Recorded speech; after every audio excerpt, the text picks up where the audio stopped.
chorus also has this part to it. I feel good, good, good. I'm sure that you're all feeling good this morning, and we have come with great expectation that something good is going to happen. I share with you words from the Epistle to the Philippians in chapter 4, and I read verses 4, 6, and 7. Rejoice in the Lord always. I will say it again, rejoice. Do not be anxious about anything, but in every situation, by prayer and petition with thanksgiving, present your request to God. And the peace of God, which transcends all understanding, will guard your hearts and your minds in Christ Jesus. As we pause this morning,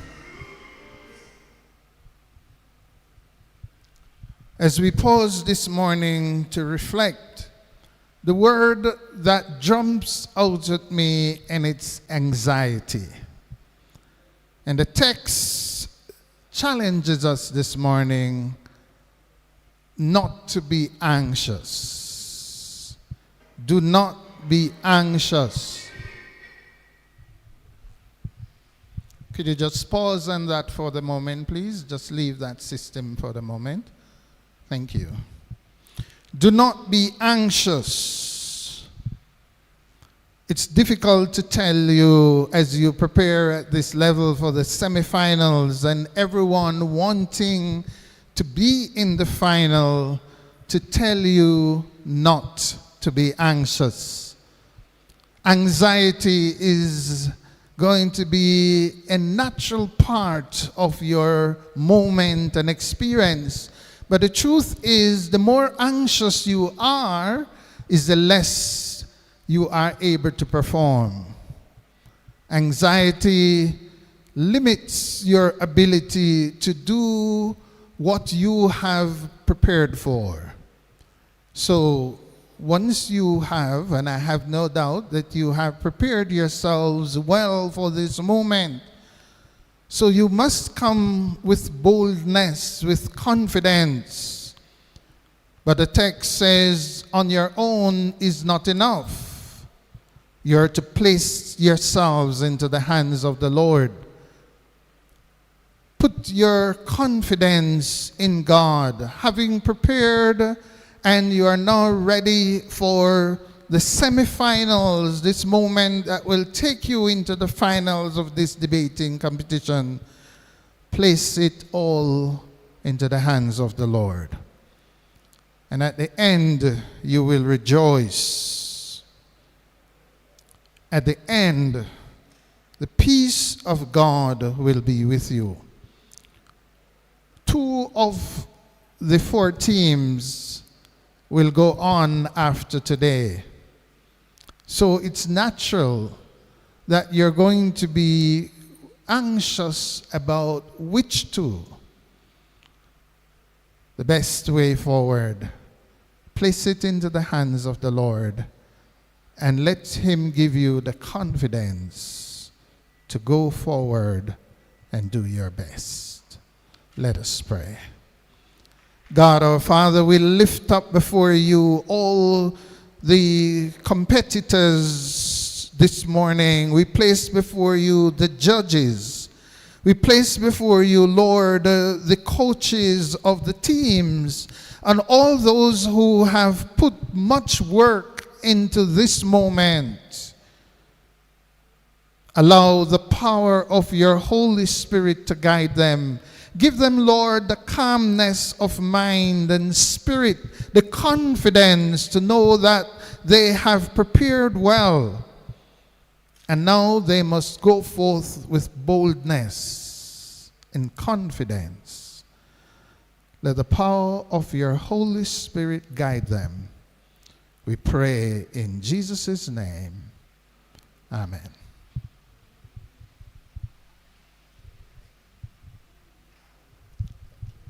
Thank you so much, Bishop, for those Calm words. Anybody feel less anxious? Feeling more anxious? And feel less anxious? No?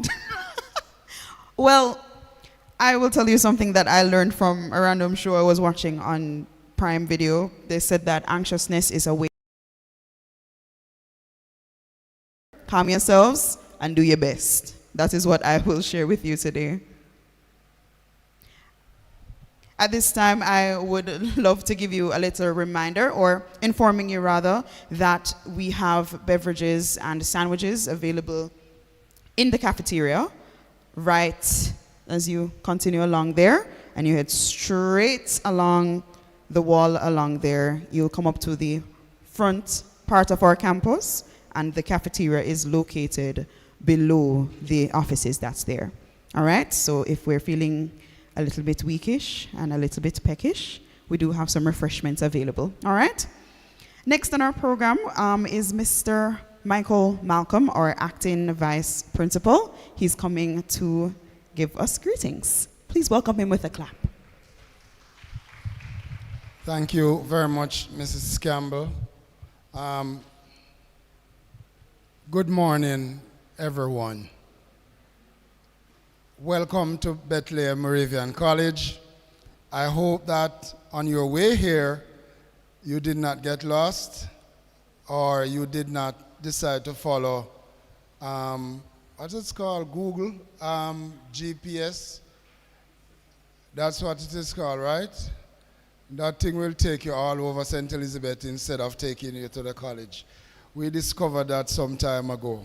And so we are trying to fix that, so that our visitors as far away as from Portland do not get lost while they are coming here to us. We are earnestly working on that. Ever since the beginning of time, man has always seek a rational explanation for everything that happens around them. And in seeking those rational explanations, man came up with this word, philosophy. And those of you who are students of philosophy will know about how man reasoned as they tried to seek explanation and try to find solution to problems that confronts them every day in every society. Even in our own country here, Jamaica, if I were to ask you this question, of the two major political parties in Jamaica, which one is the better of the two? And each of us would have our own rational explanation as to why we think P is better than P or L is better than P. And that in itself, ladies and gentlemen, is where debates started. Debate competitions are important because they develop critical thinking skills, our communication skills, and our research skills. And these are essential for academic and professional success. Competitors learn to analyze complex issues, as you all will do today, seek multiple viewpoints, construct logical arguments, and build confidence in public speaking. These skills also foster open-mindedness, teamwork, and personal maturity, which are valuable throughout life. And as professionals in training, you are going to realize that when you leave your institutions to go out into the world of work, that all of what you would have learned throughout your 2 or 4 year sojourn throughout those institutions is what you are going to apply when you get into the world of work. And debating will help you to do that. We are happy that you are here with us, here today at Bethlehem. We know that to come from Sam Sharp isn't very near. Shortwood, probably you have it the easiest because you have the highway that you take to come here. Moneague, I don't know if you travel across the country where you go through Brownstown, then Cave Valley, then Spaldings, and then Mandeville down to us, or you took the highway. But wherever you came from, and in case you would have probably had the longest journey. Last week, I think, or it was a week before, I was at Case, and we decided that we were going to go through the junction to get to Case. Junction, St. Mary, then Portland. And it was not an easy trek, even though it was quite a scenic view, or scenic tour. When you reach there, every part of you cramp up. And a man of my age, when I tell you that I cramp, I could hardly walk. So I just imagine how difficult it is for you to have gotten here. But it shows us, though, that this is important to you as individuals, and it shows us that it is important for your college to be here, because it is going to showcase the best of what each of you has to offer, not just to us here at Bethlehem, but to the wider Jamaica. And so, Case, Sam Sharp, Shortwood, Monique, on behalf of Bethlehem Moravian College, it is my utmost pleasure to welcome you to our campus. Enjoy our hospitality, our salubrious climate, as you battle each other in friendly rivalry. Play hard, and may the best team be victorious at the end. I wish you all the very best, and good luck to you all today. Thank you.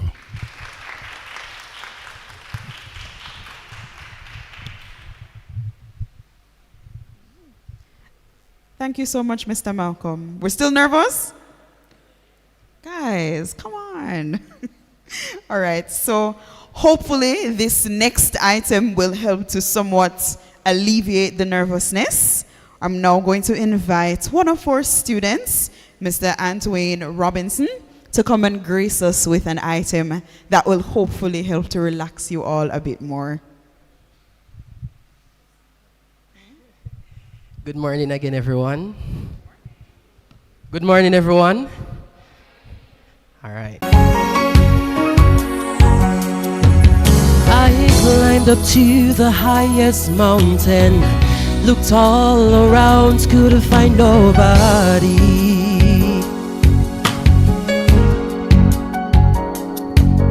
Went down to the deepest valley, looked all down there, couldn't find nobody.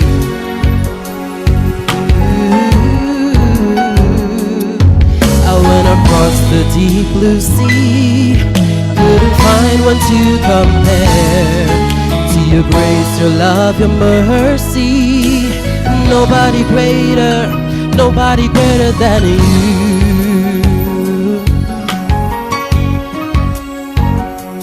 Searched all over, couldn't find nobody. I looked high and low, still couldn't find nobody. Nobody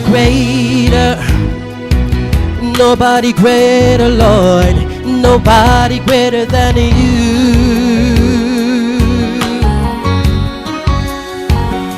I searched all over, couldn't find nobody.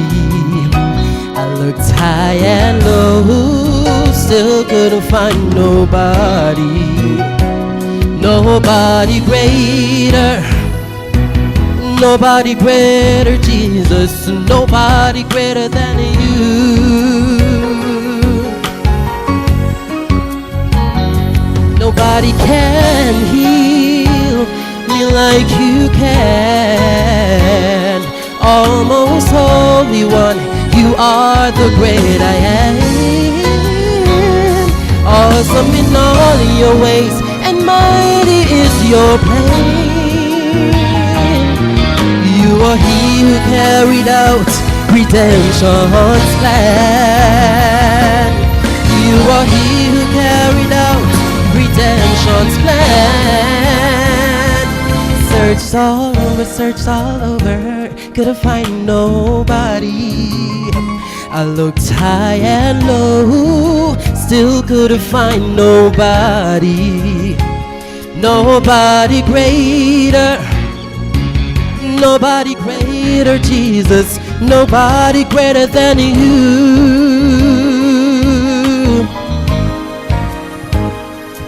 searched all over, couldn't find nobody. I looked high and low, still couldn't find nobody. Nobody greater, nobody greater, Jesus, nobody greater than you. Nobody great, nobody great, nobody greater. Yes, Lord, nobody greater, Jesus, nobody greater than you. If you believe that there's nobody greater, let me hear you sing. Oh, nobody, nobody great. Yeah, nobody greater than you. Come on, Sam Sharp, I'm not hearing you in the house. Nobody greater, come on. No, nobody great. Yeah, nobody greater than you. Nobody greater. Nobody greater, Jesus. Nobody greater than you. Yeah, nobody greater. Yes, Lord, nobody greater, Jesus. Nobody greater than you. Nobody great, nobody greater. Come on, everyone, nobody greater, Jesus. Nobody greater than you. Oh, nobody greater. Nobody greater, Jesus. Nobody greater than you.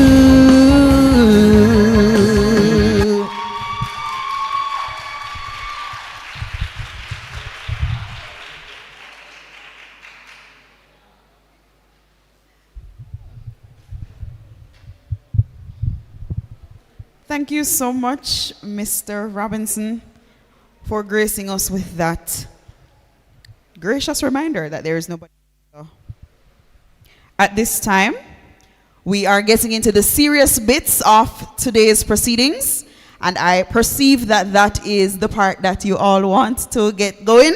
So right now we're going to invite our representative from Jade to come and give us the guidelines for today's competition.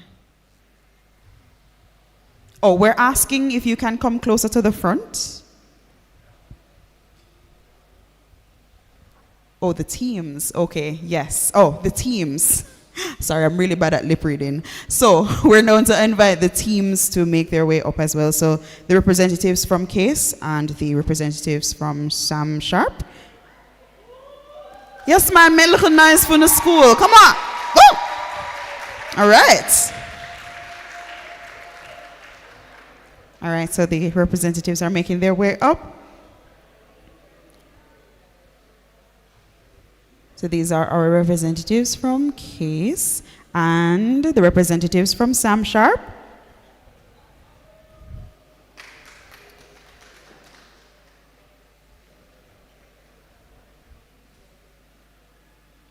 All right, we're waiting.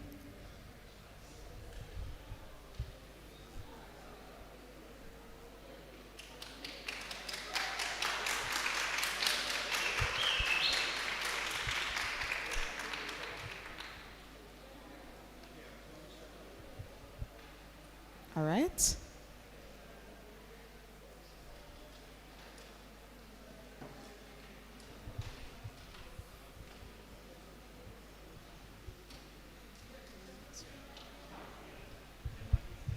Thank you very much. Most welcome. There's a podium. Yes.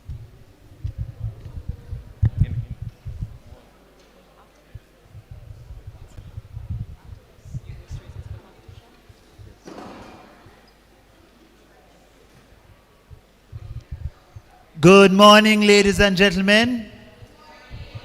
Indeed, it's such a delight to be alive and well this morning. And I tell you, that singing just a while ago just made me feel really good, right? Did you feel good? Reflecting on the greatness of God. Indeed. My name is Jermaine Barrett. I am the founder and executive director of the Jamaican Association for Debating and Empowerment. That's a long name. Don't need to remember it. Just remember Jade. And with me as well here to adjudicate the two semifinals matches today is Kajay Henry, one of our officers. We will have two matches today, and we're going to be starting shortly with the first of the two, featuring CASE.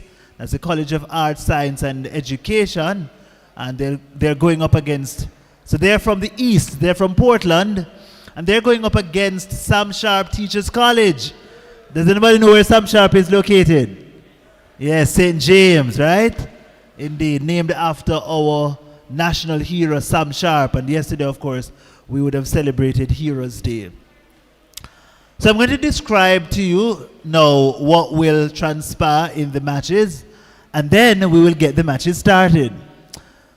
So we have two teams in this first match, Sam Sharp versus CASE, and each team comprises 3 debaters.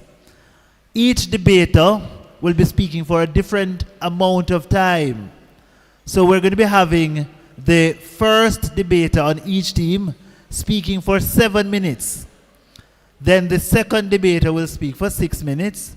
The third debater will present their speech for 5 minutes. After the first pair of debaters, after first proposition and first opposition, we will enter a period of cross-examination. In that period, the opposition teams, in this case, Sam Sharp Teachers College, gets first to ask 3 questions of the proposition team. The opposition asking 3 questions of the proposition team. Those 3 questions are limited by 10 seconds. Each of the response from the opposing team limited to 30 seconds. Then we flip it and allow CASE, the proposition team, to ask their 3 questions of the opposition team, Sam Sharp Teachers College. And of course, the time rules remain the same. So that would be the first segment of cross-examination. We will then enter another segment of cross-examination after the second pair of speakers. After second proposition, second opposition, then the traditional form of the debate pauses to allow for another period of cross-examination. Again, opposition, Sam Sharp gets to ask 3 questions of proposition, followed by proposition's 3 questions of the opposition team CASE. At the end of that, we will need to pause for just about a minute to allow the debaters to gather their thoughts and refine their final submissions in the debate. At the end of that 1 minute pause, we resume with the opposition reply speaker, or third speaker from team opposition, that's Sam Sharp Teachers College. And then we conclude our debate with the third speaker from the proposition team representing CASE, the College of Arts, Science and Education. Of note as well, the first 4 speakers have what are called protected times. So the first minute and the last minute of their presentation is exempt from points of information, meaning in the first minute and in the last minute of their presentation, no points of information are allowed. In between though, that's after the first minute, up to the last minute of their speech, points of information are perfectly permitted. We encourage debaters to ask points of information. We encourage debaters to accept points of information. Assuming 3 points of information are asked, we anticipate that at least one of them will be accepted and responded to. No points of information are allowed in the third speaker's presentation, so therefore the reply speakers are not allowed to receive nor answer any points of information. Debaters, please be mindful that you're being assessed in 3 areas: content, style, strategy.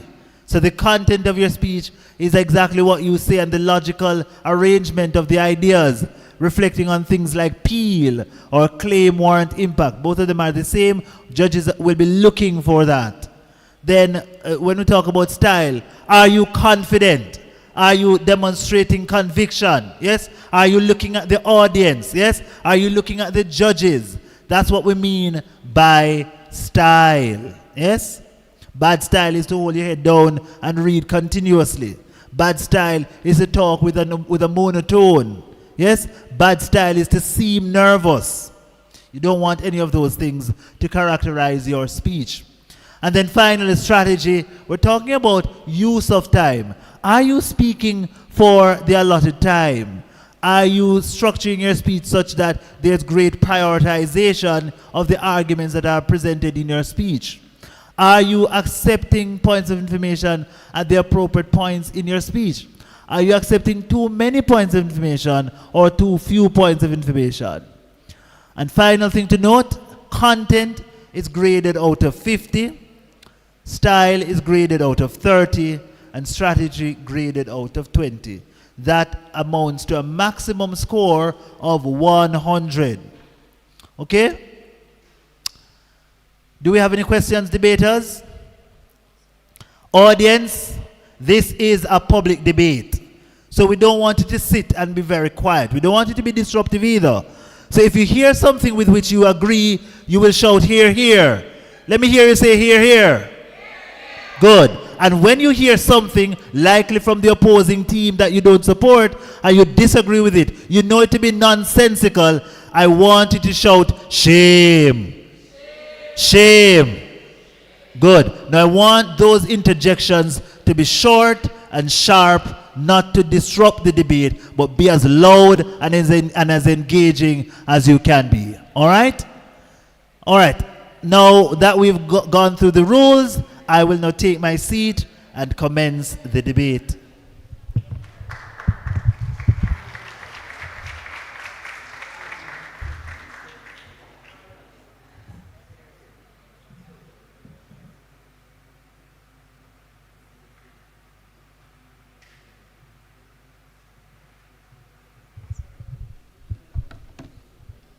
At this time, I'll now be asking both teams to do a very quick introduction. I'm going to start with Case. All right? So you can go ahead and introduce yourselves. Good morning, everyone. I'm Odisha Brown, and I'm the first speaker for Case Proposition. Good morning, everyone. I am Jessica Brown, second speaker for Case Proposition. Good morning, everyone. I am Kaleem Thompson, third and reply speaker for Case Proposition. All right, can Case give them some love? Yes, all right, great. Moving over to Sam Sharp, Teachers College's team. Go ahead and introduce yourselves. Good morning, everyone. I am the opposition leader here today. Radin Williams, my bad. Hello, everyone. The name is Donovan Hansen, second speaker and captain of Sam Sharp Teachers College. Good morning, everyone. I am Odile Jones, and I am the opposition whip for Sam Sharp Teachers College. All right, great. I don't have to tell Sam Sharp to give them any love.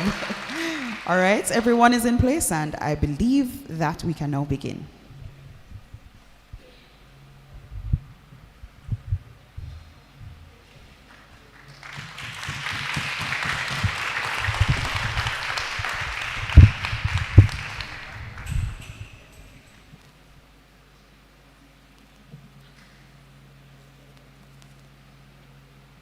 Mr. Speaker,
All right, ladies and gentlemen, we are ready to get this match started. We would have just been introduced a short while ago. Again, my name is Jermaine Barrett, and I'm going to allow my fellow adjudicators to introduce themselves just to say hello, and we will then thereafter get the matches started. Hello, good morning. My name is Kojay Henry, and I will be one of the judges for today's match. Good morning, I'm Paula Barrett, and I'll be working with the team this morning. Good morning, I'm Marlene Lawrence Brown, and I'll be your timekeeper today. All right, thank you very much. We would have just a while ago been acquainted with the debaters, and I will now invite Kojay to read the motion that will govern this debate. Hello again. So the motion for this debate is this House would allocate more government funding to underperforming schools and reduce fundings to top-ranked schools. And I'm going to just ask my timekeeper, do you have a bell? Okay, so I'm going to ask my timekeeper okay, so once you hear that bell ring, it means that you've spoken for 1 minute, then you hear it ring again, it means that you have 1 minute to go in your speech. You'll hear it ring twice to signal. Okay, let's try that again. All right, that means 1 minute has elapsed. Then you hear that again, 1 minute remains in your speech. Then you hear it ring twice. It means that you have consumed the allotted time. But we're kind, we're generous. So we'll give you 15 seconds extra. So 7 minutes and 15 seconds are what you have within which to complete your speech. At the end of that 7 minutes and 15 seconds, you will it will be indicated to you by continuous ringing of the bell, and then we will invite the audience to applause, signaling that we are done listening to you, and you should step away and make way for another speaker in the debate. Okay? That said, at this time, ladies and gentlemen, let us make welcome the first speaker from the proposition team representing the College of Arts, Agriculture, College of Agriculture, Science and Education. Case. Hear, hear.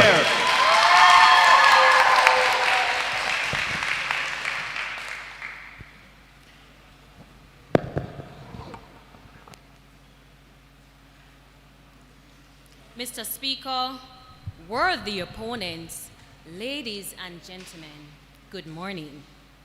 The government is resolute in proposing the moot. This House would allocate more government funding to underperforming schools and reduce funding to top-ranked schools. As Prime Minister, my role is three-dimensional. I will provide definitions and context, introduce policy, but also it is imperative that I evaluate the status quo. That is, the failures of the Jamaican government in how it currently allocates money to schools. My second speaker will expand on our policy with discussion of equity, and my third speaker will summarize and clear up any misconceptions. Let's look at definitions and context. According to the Merriam-Webster Dictionary, allocate, to apportion or distribute, more, greater or additional, reduce, to lower, underperforming, to fail to do as well as expected, top-ranked, being among the best. For context, we must note that the Ministry of Education determines underperforming and top-ranked schools according to the National Education Inspectorate, NEI's evaluation and ranking protocols. And more recently, Educate Jamaica's 2024 High School Performance Index based on passes in 5 or more CSEC subjects, inclusive of maths and English. I stand proud as Prime Minister of this Honorable House to unveil the due redistribution policy, guidelines for school funding according to needs-based assessment. This policy will not cost the government a dime, my opponents, to implement because the structures are already embedded in the funding protocols at the Ministry of Education. The DO policy is set for implementation over a 5-year period in keeping with the time span of high school. It is guided by 2 fundamental principles. D stands for directed resources, and O represents opportunity for all. Our policy for school funding would be directed to specific needs of the students attending the schools rather than using a one-size-fits-all allocation to schools. My opponents review the Ministry of Education's funding category on its website, and you will see the evidence. For high schools, categories that are not the norm, such as literacy and special needs, are unaccounted for. For this reason, some argue that due to additional challenges, underperforming schools should get preferential investment as a more equitable metric. Francis 2025. Indeed, in his landmark 2021 study, Orlando Patterson asked a crucial question, my opponents. How much value are top-ranked schools adding to their students when they get the best of the best? The students already come there doing well, accepted. You mentioned that the top performing schools are getting the best of the best. Is it in terms of funding that they're getting best of the best, or is it the caliber of students? No, based on their PEP performances, these schools always get the highly proficient and the proficient only, not the beginning or the developing. The results of the study showed top-ranked schools with low value-added scores. As it stands now, the 2023 to 2024 funding list is on the ministry's website with vague categories, my opponents, of the government's funding to schools, such as other grants. With millions of dollars allocated to even top-ranked schools, such as Campion College and Immaculate Conception High School. In directing, accepted. Is the government aware that the category listed as other grants are actually donations that are given from private? It is very vague. It does not say donations. In directing government resources to needs, the due redistribution policy features 10% reductions in these other unaccounted for funding categories to top-ranked schools. In being ambiguous, these categories allow for loopholes where funds can be allocated to schools without specific targeted use. Our policy aims to retrieve these inefficiently allocated funds to redistribute them based on the needs of underperforming schools. My opponents, you may ask, why 10%? But research shows that even this minimal percentage increase in funding can positively impact underperforming schools without collapsing top-ranked schools, since they are so far ahead. Francis 2025. My opponents, do not come here to mislead the audience. We are not callously reducing funding to top-ranked schools, but rather we are still mindful of maintaining the excellence of top-ranked schools. Not accepted. Mr. Speaker, we are not preaching preferential investment for underperforming schools.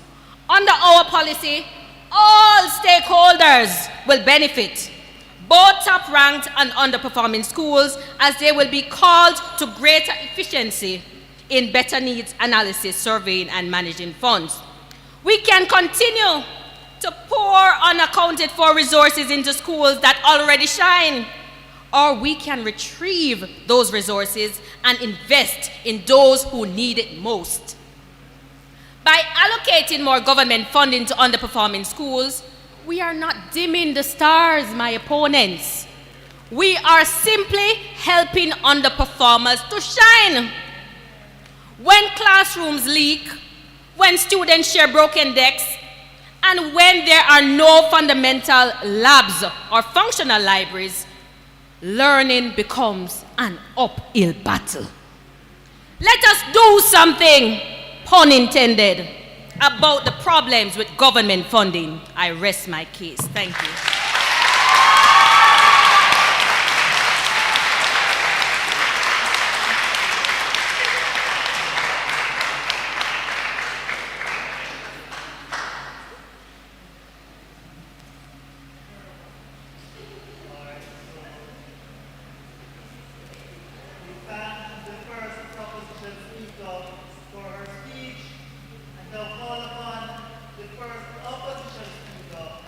likewise.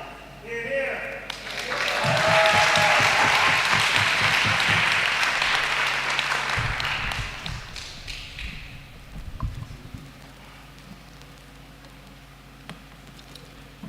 Mr. Speaker, honorable members of this House, the opposition agrees with the government's definition in using the National Education Inspectorate's report to define underperforming schools and top-ranked schools. However, Mr. Speaker, where we find fault in the government's definition is the way they mention reduce. They define what reduction is. However, Mr. Speaker, this is a policy debate, and the government did not make it clear as to where this reduction would come from. If I may be so kind to the government, the funding provided to these schools, the subvention as they call it, are broken down into several different categories: utilities, rehabilitation, compensation, operational grant, exam costs. Mr. Speaker, why this House needs a clear definition as to where the reduction is coming from, we need to know what the government is thinking when they say reduction. Because a few areas here, you simply cannot do reduction. Are you saying that you're going to reduce a school, the money you provide to a school to pay for their utility bills? Are you saying you're going to reduce the money you provide to a school for their exam costs? Are you then saying you're going to reduce Point of information. Accepted. The Ministry of Education grant to school covers utility and examination. Made reference to was the other grant that we would reduce by 10%.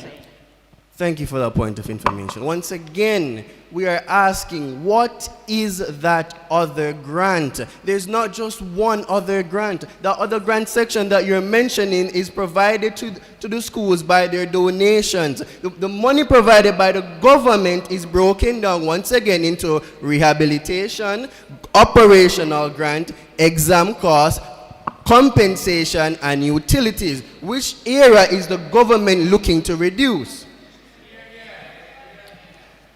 Mr. Speaker, our points here are surrounded by two clear questions.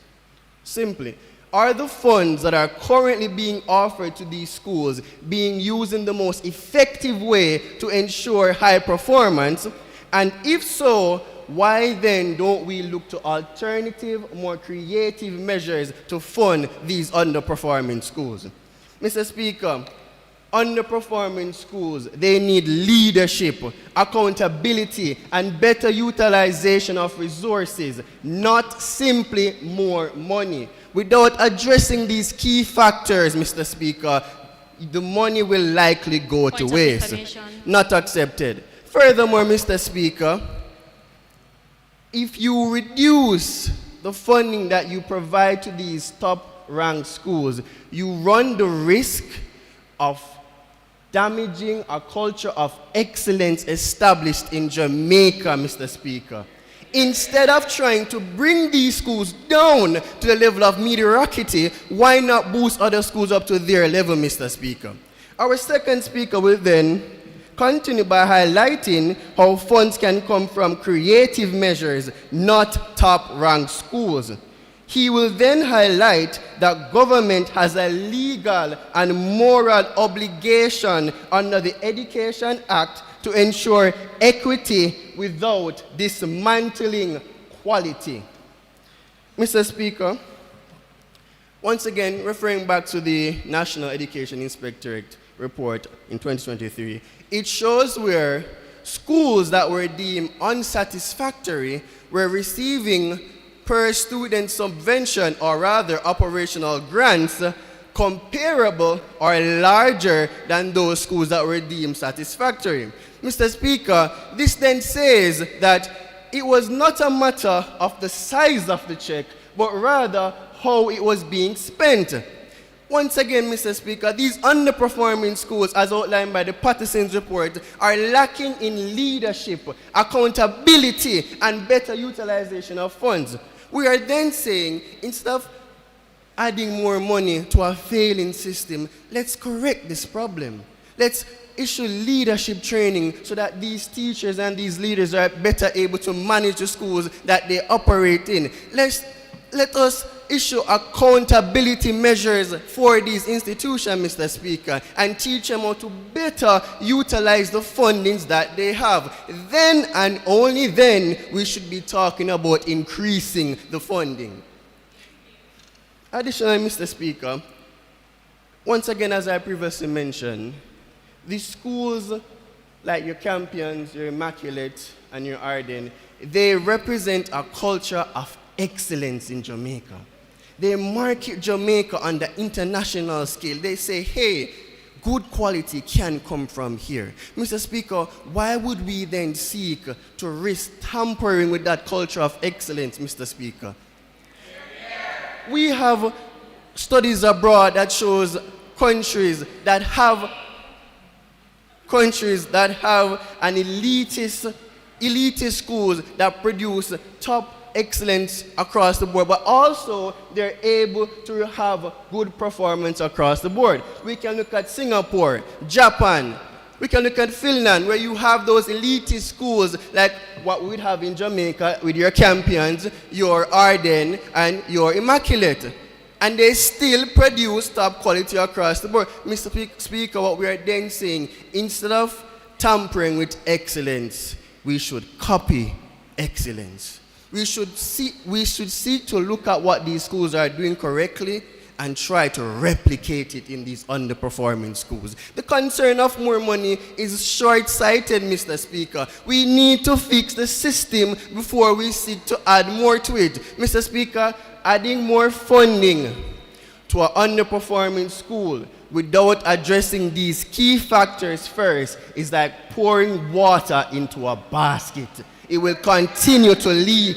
Mr. Speaker, we say to you then, it is imperative that the government, if they wish to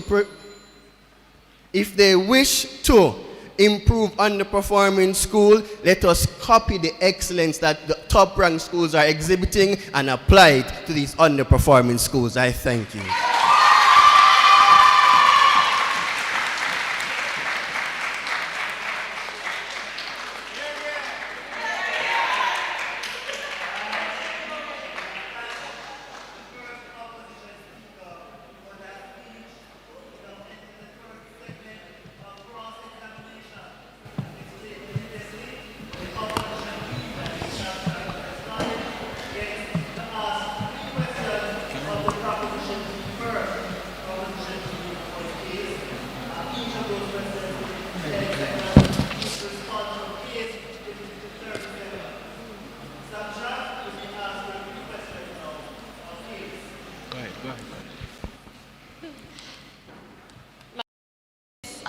Is the government aware that the Education Act defines other grants and donations from private donors?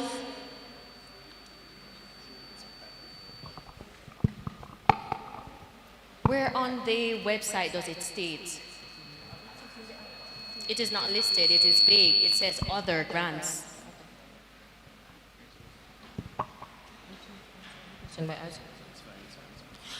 How can 10% from the minority ultimately fix the issues of the majority?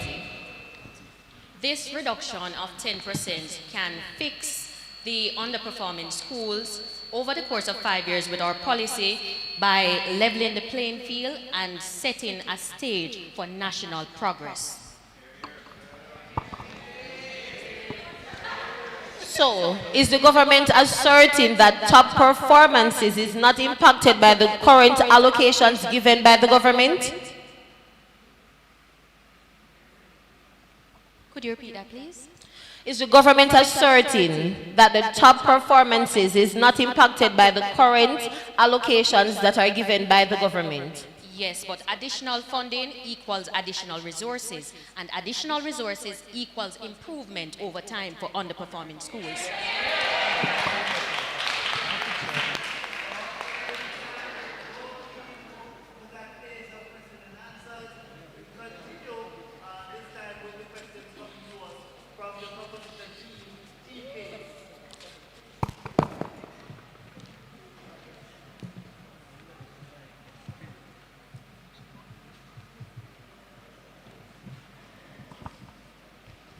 My opponents, in the research, why is the term disadvantaged schools used in reference to underperforming schools? They are disadvantaged not necessarily because one set of schools is getting more funds than them. They are disadvantaged for a myriad of reasons. We talk about socio-economic factors. We talk about the fact that students are not attending classes. We talk about teacher migration that is affecting these schools. It is not symptomatic of the fact that other schools are getting more funds than them, because there's no evidence of this based on what you are stating today.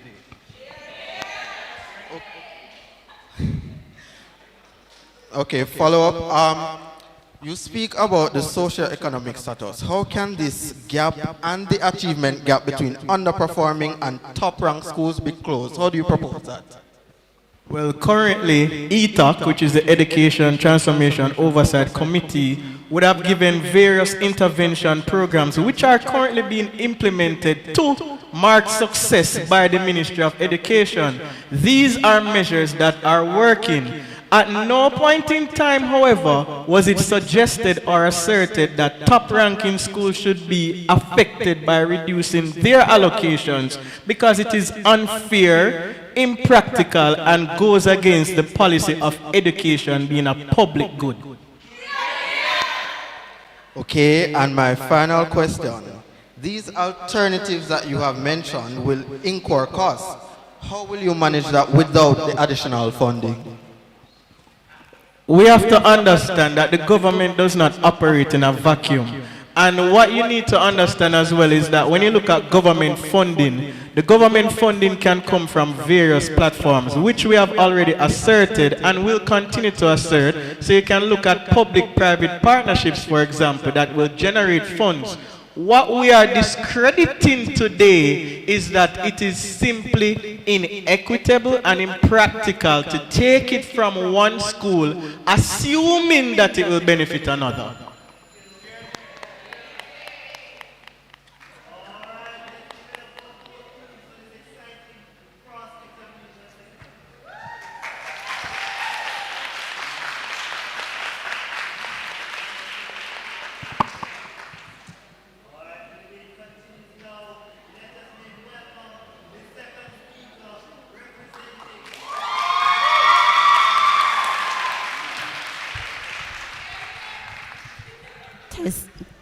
Testing.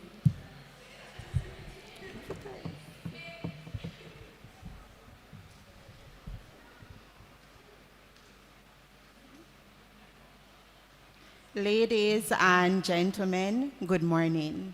As second speaker for the proposition, I stand firmly in support of this motion. My role as Deputy Prime Minister is to extend Madam's Prime Minister unveiling of the due redistribution policy with a focus on operating, with a focus on opportunity or representing opportunity. That is concerned with equity. But first, I must refute the arguments of the first speaker opposition, who was clearly not listening to our Prime Minister. My opponent, we are not just throwing money at the problems in school as if that is the only issue, nor are we saying that funding alone will solve all problems. We are aware that schools have poor management, lack of accountability, and poor utilization of resources. Let us use the analogy of a tree. The trunk represents the branches, the branches and the leaves represent these extended problems that you have listed. Not at this time. Funding is the root of the tree, and when it is inadequate, it cannot secure the other areas. Like roots of the tree, our funding system needs to be firmly anchored in the ground. You are wrong, my opponents, to suggest that only underperforming school will benefit. Both top rank and underperforming schools will be called to greater efficiency. The due redistribution policy does not punish success as you alluded to. It corrects imbalances. Our policy ensures that every student gets a fair chance to succeed and that a child's future is not determined by their postal code or the socioeconomic status of their community. Let it be known, this government stance is not anti-top school. It is pro-national development. When all our schools rise, the nation talent pools deepens, crime rate falls, and productivity increases. The success of top schools must be replicated, honorable judges, not isolated. Not at this time. Honorable judges, UNESCO 2023 reminds us that equitable funding is essential to ensure that every learner can succeed regardless of their background or circumstances. The opposition would have you believing that trimming funding from top performing schools will cripple them. That argument, honorable judges, is fundamentally flawed. The reality is that some of these institutions are not merely surviving, they are thriving, investing in multi-million-dollar infrastructural upgrade that goes far beyond academic needs. Accepted.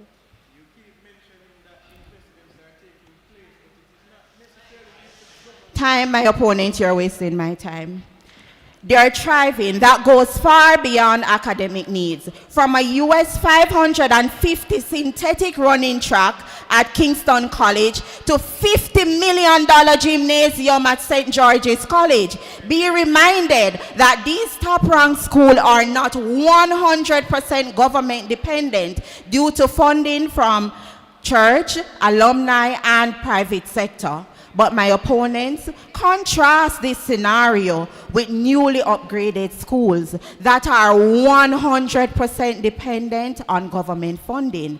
Significantly, the ministry's funding category does not include provision for students with challenges such as literacy and special needs.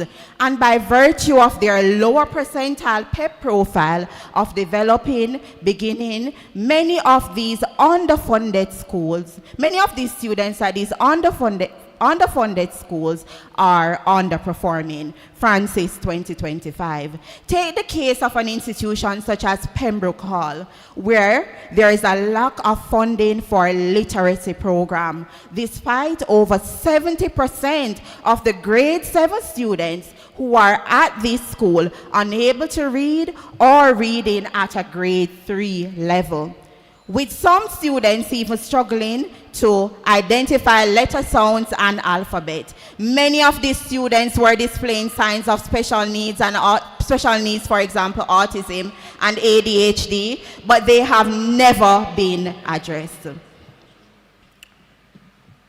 The ministry's allocation is not only difficult to track, but they are paid in parts and often well behind schedule, with some schools being left to sink or swim, and quite frankly, not everybody is a good swimmer. No wonder top-ranked schools often make improvements from July for the new school term, while come September morning, fresh paint smell overwhelm the corridors of some of these underperforming schools. In 2022, former Minister of Education Favour Williams conceded, and I quote, "All schools are in need of additional funding, but the ministry must set their priorities straight." Madam Speaker, this government, when the house leaks, we do not polish the chandeliers, we fix the foundation. And I rest my case.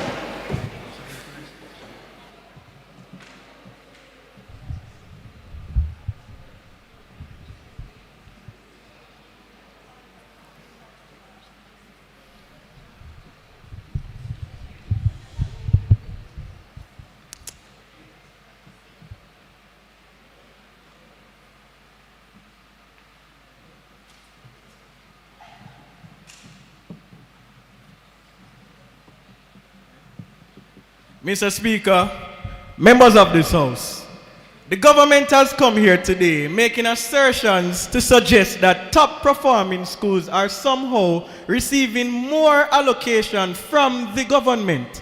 Now, you speak to the fact that there are schools that are awash with cash, that they have upgrades in technology and resource centers. Do you understand that these donations come from alumni contributions, which, by the way, the government has no jurisdiction over? These are what you call discretionary allocations as opposed to legal allocations. Therefore, a school like Monroe College, to which I'm a proud old boy, can seek donations from the Old Boys Association that the government cannot dictate how these funds are allocated. On the flip side, the funds that the government already allocates to the school helps to offset other operational costs. Reducing this funding will have an impact on the school and force donors to pay more, which we just established is not legally binding. Therefore, they have the option to choose not to. I accept your point, Prime Minister.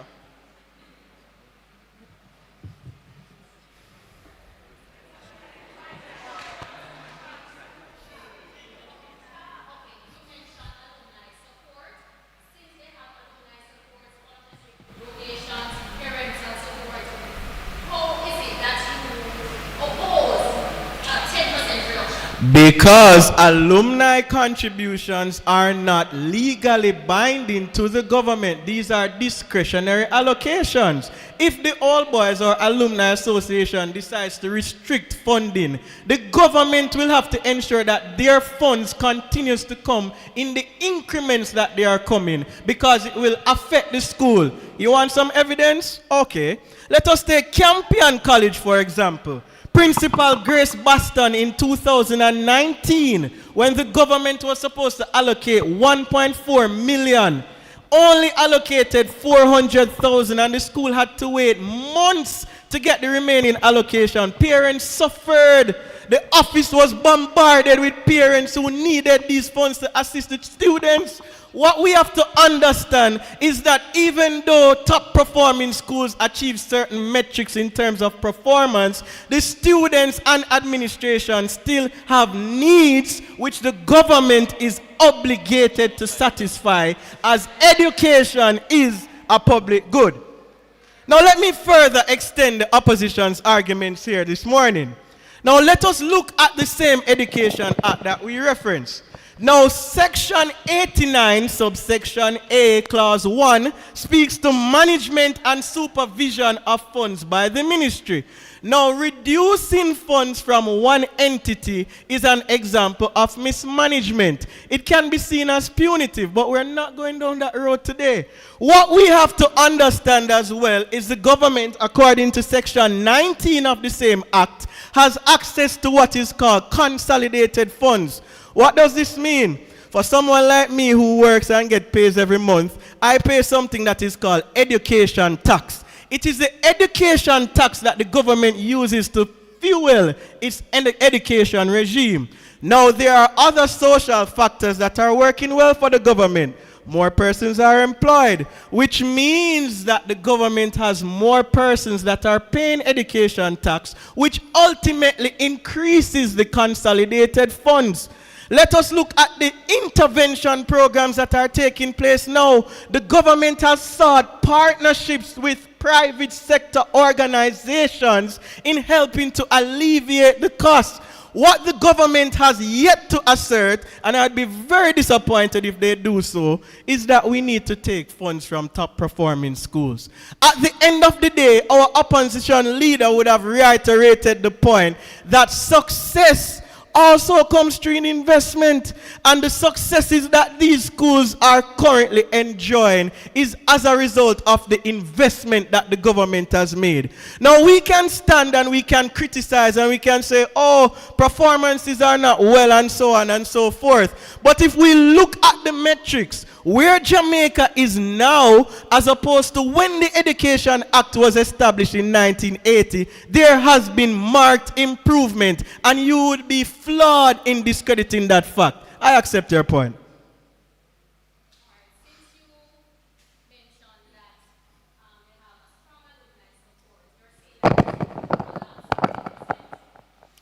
When you look at the mathematics of it, I'm going to use a colloquial expression. The maths is simply not mathsing. Now, if you have, let's say, 10 high-performing schools and 100 underperforming schools, the 10% from the 10 cannot adequately address the needs of the 100. So you have to justify why is it that you think a reduction is mathematically prudent and logically stable. Now let us look at our proposal, public-private partnerships, by establishing memorandum of understandings with companies such as Digital and Grace, which by the way has already been done. The government can seek assistance from private investors, because at the end of the day, private investors do have a vested interest in this country. The running and efficiency of a country is not solely on the government.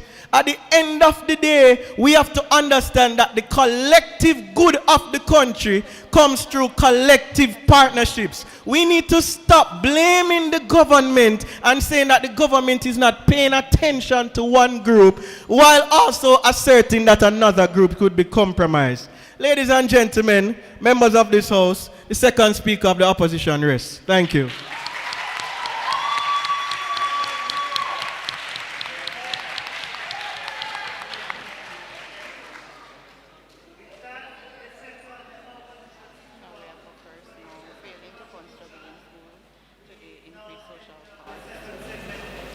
Oh, that had a song statement. Oh,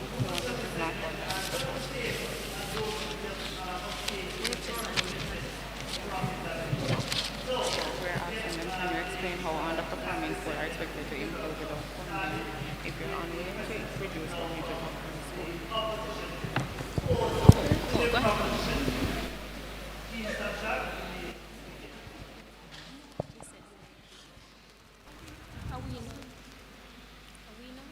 How can the reduction of funding be viewed as positive as opposed to punitive?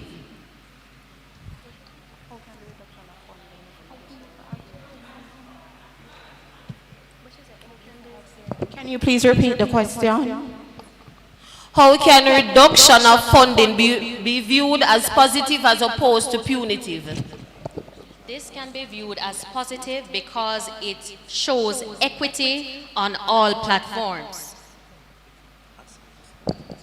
All right, what data do you have to support that reducing the funding from top-ranking schools will benefit them as outlined by your second speaker? Reducing funding from top-ranked schools will not affect them in any way. They have more support than underperforming schools.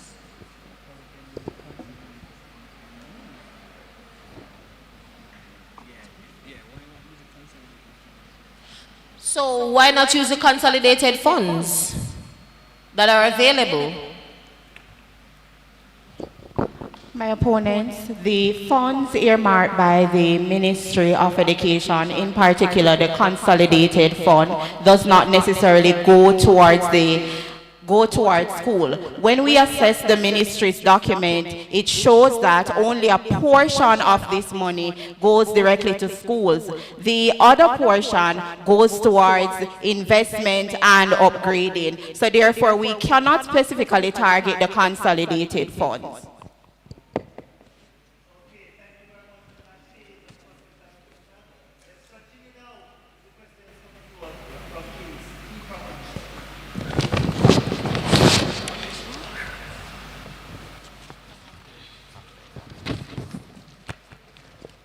If the government continues to give the same funding to top-ranked schools, how will underperforming schools ever have the resources to improve?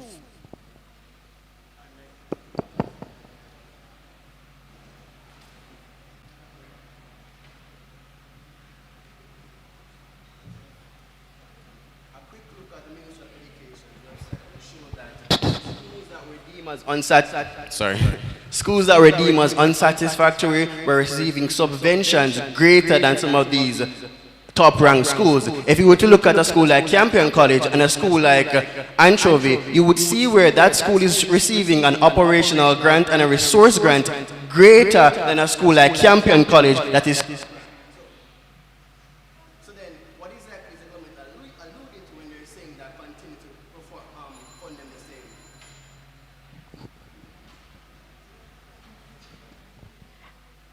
If you're unwilling to reduce funding to top-ranked school, then aren't you just defining the status quo if you're unwilling to reduce funding to top-ranked school, then aren't you just defending the status quo that disadvantage poor students?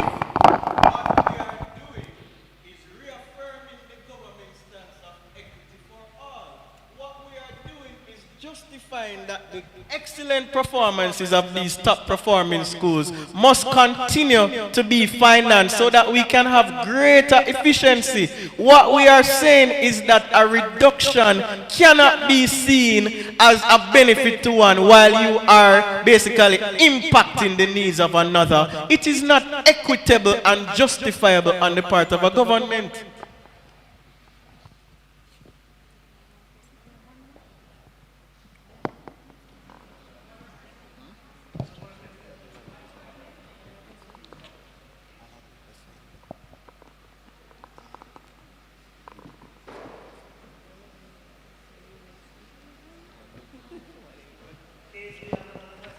Yes, so based on all that you have said, how will the top-ranked schools, the underperforming schools, sorry, improve under that regime? Once again, based on the National Education Inspectorate report, it shows where these underperforming schools were lacking in crucial areas like leadership, accountability, and better utilization of resources. What we are then saying, instead of talking about increasing funding, let's focus on fixing these areas. And if then you still need to increase funding, there are multiple creative interventions that you can use to fund these underperforming schools. Reduction is not necessary, not a factor here.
Mr. Speaker, adjudicators, members of this honorable House, good morning.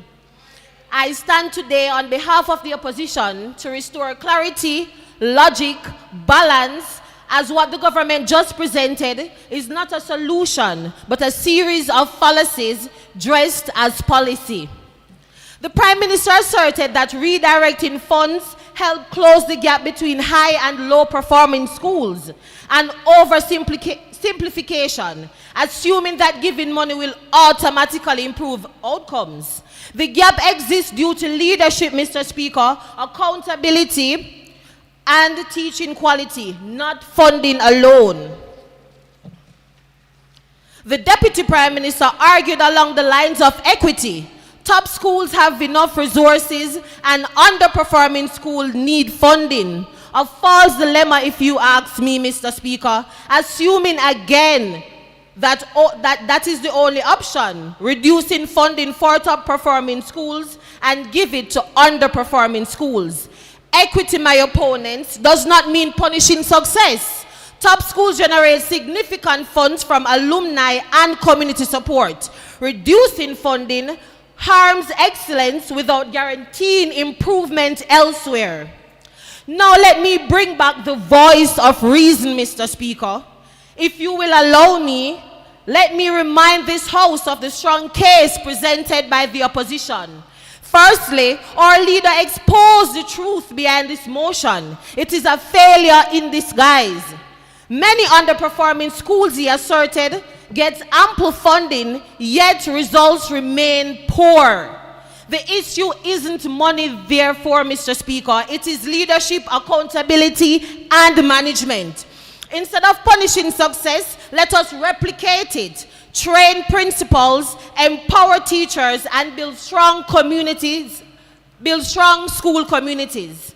By learning from the best, Mr. Speaker, and supporting all schools, we create an education system that uplifts all students and strengthens our workforce and secures Jamaica's future. Reducing funds from top-performing schools, the opined, won't lift others. It will drag the standards down. Campion, Arden, and Immaculate are living proof that excellence is possible in Jamaica. They produce innovators, thinkers, and leaders who strengthen our nation and shape our future, Mr. Speaker. Secondly, our Deputy Prime Minister built on that foundation by proposing creative and lawful alternatives, including public-private initiatives, scholarship programs, and community-driven interventions to uplift weaker schools without robbing others of their stability.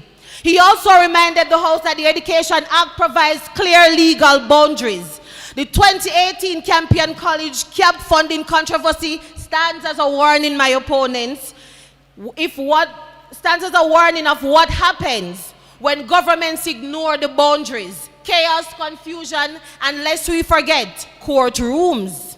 So, Mr. Speaker, when we strip away the emotional rhetoric and examine the logic, one thing becomes clear. The government's proposal is short-sighted, punitive, and poorly reasoned.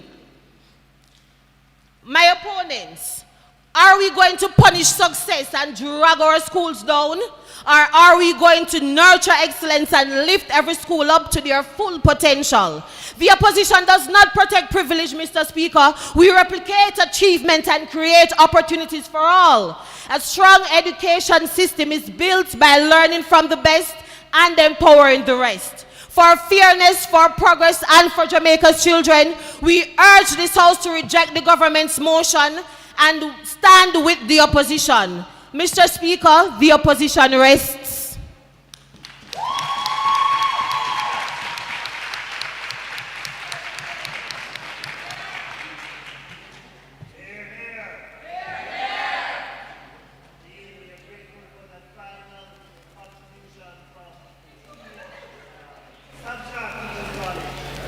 We now conclude our debate with the presentation now from the third speaker coming to us from the College of Agriculture Science and Education.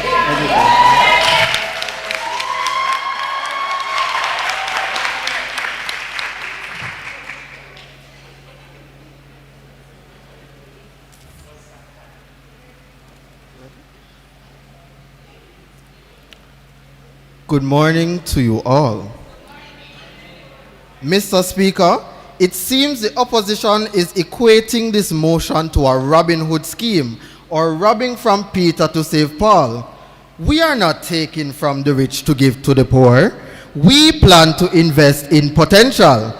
If we truly believe that every child deserves a fair shot at success, then our funding must respect that belief, not just in words, but in where the money actually goes. This motion is about investing where the marginal benefit is highest.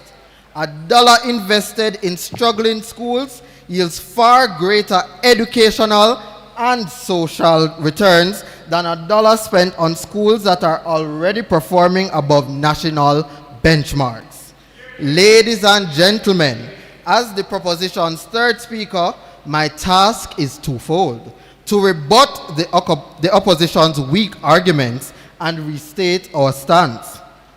The opposition says money isn't everything.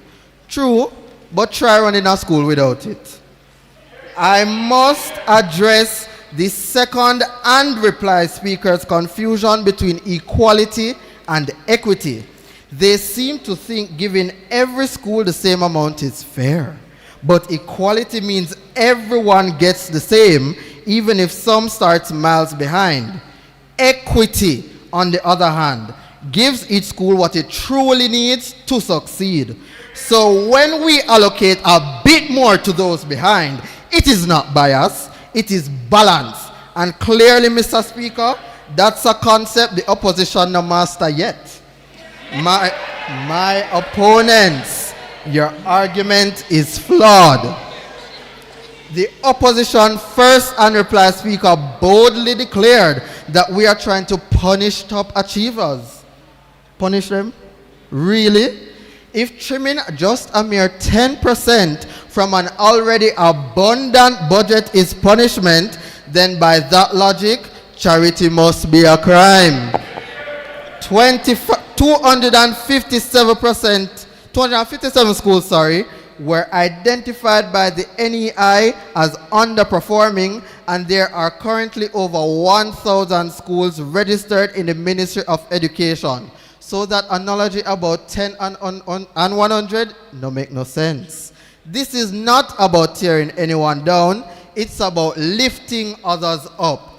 Top schools already enjoy better facilities, stronger alumni networks, and private support. A minor adjustment in their government funding will not end their excellence. If anything, it will allow others to start their journey towards excellence as well. And since we are on the topic of punishment, ladies and gentlemen, let me ask this. Shouldn't a government's role be to uplift the underprivileged and not to reward privilege indefinitely? The opposition keep talking as if our plan is some mismanagement of funds. But let me set the record straight. The due redistribution policy is not a one-size-fits-all or short-term solution. Its full implementation runs over 5 years. Our policy does not throw money blindly. We are not mismanaging funds. It targets needs. Think about it. When schools lack resources, even the brightest of students struggle. By reallocating just the 10% from well-resourced schools, we are giving others the basic tools to compete. Honorable judges, my teammates have clearly shown that allocating more government funding to underperforming schools and reducing funding to top-ranked schools will create the opportunity for a level playing field. The opposition seems dead set that our government wants to reward failure and punish excellence. Oh yes, because apparently asking top schools to share a tiny slice of their overflowing pie is a national crime. What next? We must apologize for unfairness too? Let's be honest. This narrative is sarcastically backwards. We're not rewarding failure. We're addressing neglect. We're not punishing excellence. We're making excellence possible for everyone. Because if excellence can only exist in the top 10 schools, what we have is not a system of education, it is a system of exclusion. Argument done.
All right, so ladies and gentlemen, I've just been advised that we will leave to deliberate.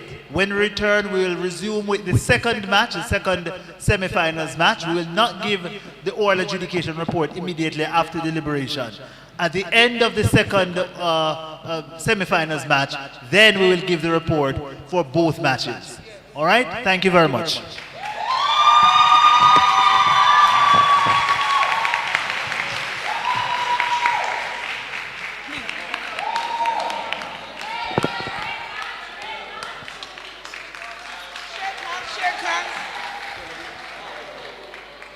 Please, yes, can you shake hands? Thank you.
Tired of sitting in the dark after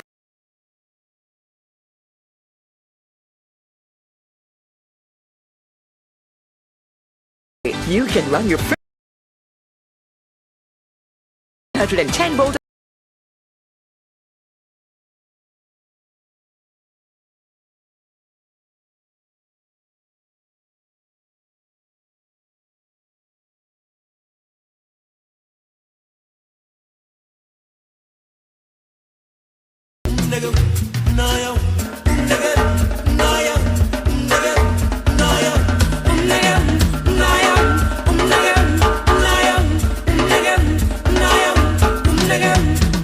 After the sunshine comes the rain, after the gladness, grief and pain, but there will come a better day after a while.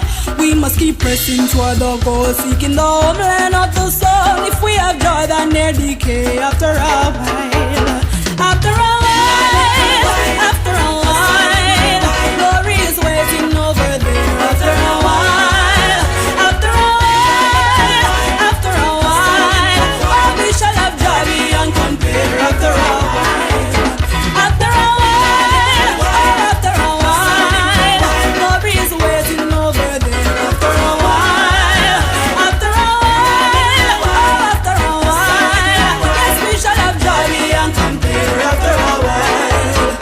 Troubles and care on every hand, more than our soul can understand, but there will come a better day after a while. We must keep true to Christ our King, telling His love, His praises sing. If we have joy that near decay after a while, after a while, after a while, glory is waiting over there after a while, after a while, after a while, yes, we shall have joy beyond compare after a while. Oh, we shall have joy and we shall have peace, and I see myself, yes, I see myself, go up there, go up there, up there in glory, yes, after a while, after a while, say glory is waiting over there after a while, after a while, after a while, yes, we shall have joy beyond compare after a while. It will not be long to tarry there till the Redeemer shall appear, but there will come a better day after a while. We shall be glad to see His face, knowing that we are saved by grace. If we have joy that never decay after a while, after a while, yes, after a while, oh, glory is waiting over there after a while, oh, after a while, yes, after a while, oh, we shall have joy beyond compare after a while, oh, we shall have joy, and we shall have peace, and I see myself, and I see myself, I will go out there, yes, we'll go out there, yeah, yeah, yeah, oh, yeah, after a while, oh, after a while, say glory is waiting over there after a while, after a while, oh, after a while, yes, we shall have joy beyond compare after a while, oh, after a while, oh, after a while, say glory is waiting over there after a while, after a while, oh, after a while, yes, we shall have joy beyond compare after a while, yeah, we shall have joy, and we shall have peace, I see myself, Check one. yes, I see myself, I will go up there, Check it one. yes, we'll go up there, up there in glory, yeah, yeah, I'm a good intended, I'm a good intended, oh, up there in glory, yes, up there in glory, yes, and I see myself, yes, I see myself,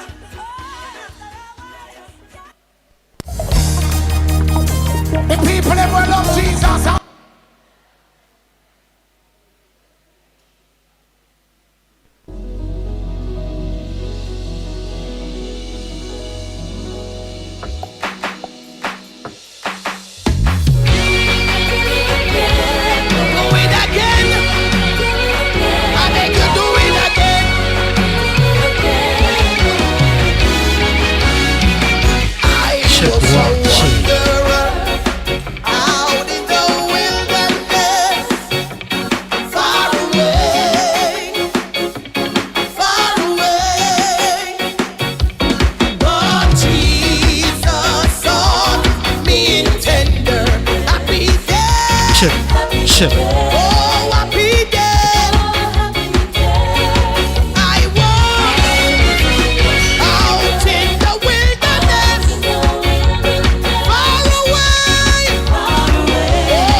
2.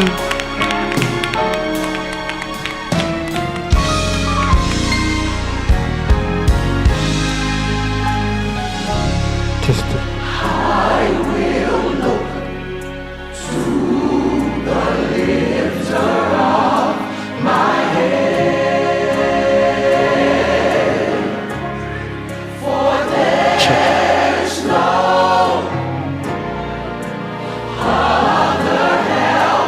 I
talks with me, and he keeps on telling me I am his own. He's the lifter of my head. I don't have to worry. I don't have to stress, because he never failed me yet. You are the lifter, oh God. Lifter, oh. I'll forever praise you, for you've lifted me. You've lifted me, and I'm so glad about it. You are the lifter. Hey.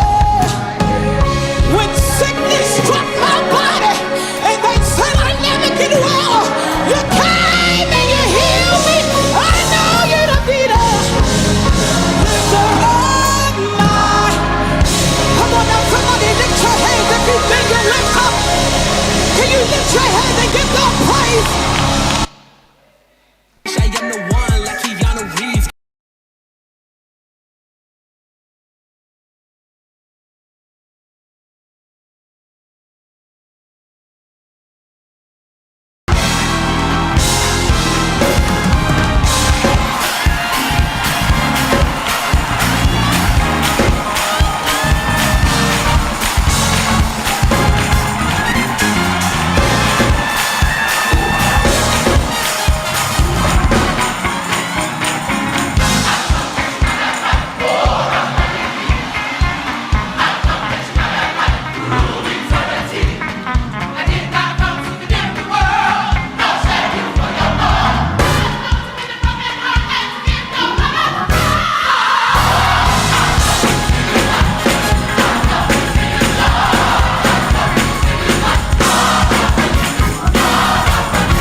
When I was a little boy, one of my spiritual fathers, Bishop Robert R. Sanders, he come to the mic and said, I say yes to my Lord.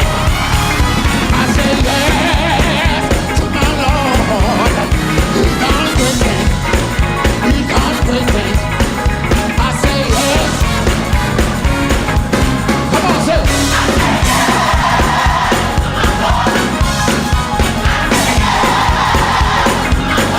He's done great things. He's done great things. I say yes. I say yes.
Some of y'all don't know it like that.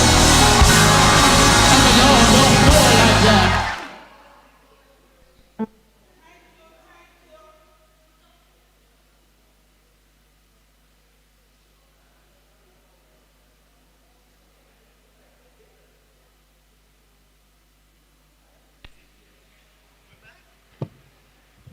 Thank God for His presence. That was a good one. So now we are going into our second segment. So we are now inviting those persons that are outside to please come in. Gonna make it right. All right, the Morning College, are you here? All right, give it up for Morning College. Hello, how that one just thinking so. Give it for Morning College. All right, so Morning College, please take your spot. You have to come with energy, because this is debate, all right? Yes. Yes, you're supposed to have cheerleaders too. Cheerleaders, next time, tell your principal to feed you so that you can, holla for your school. All right. Can we give it up for Shortwood Teachers College? All right. So what we are going to do, Monique, we go over there to the front so that you can give them that courage that they need. And then we are inviting Shortwood Teachers College to come right here, sir. All right, thank you. So give it up for the two teams. Give it up, give it up, give it. Good job, good job.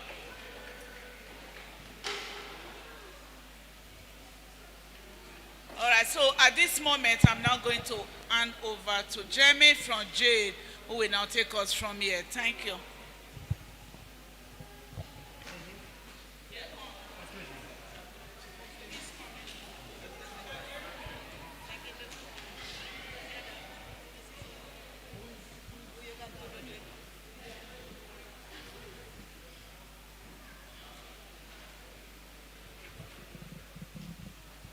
We will begin in just about a minute or so.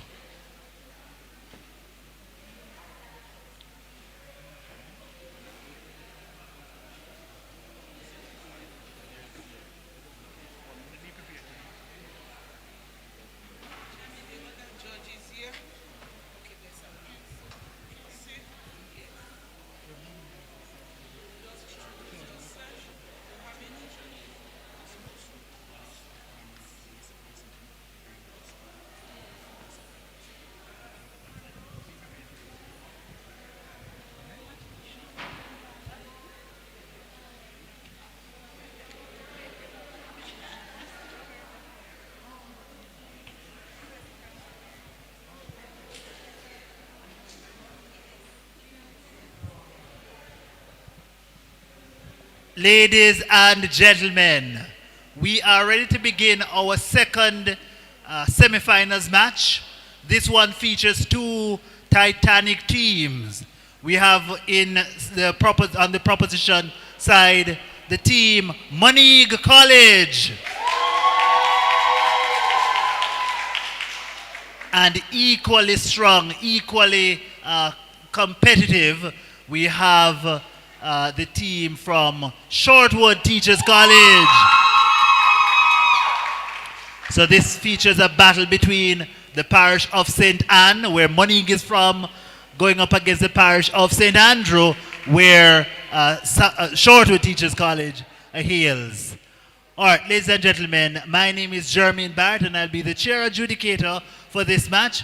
I'll now allow my colleague adjudicators to introduce themselves. Hello, good morning. My name is Kojay Henry, and I'll be one of your judges for today's match.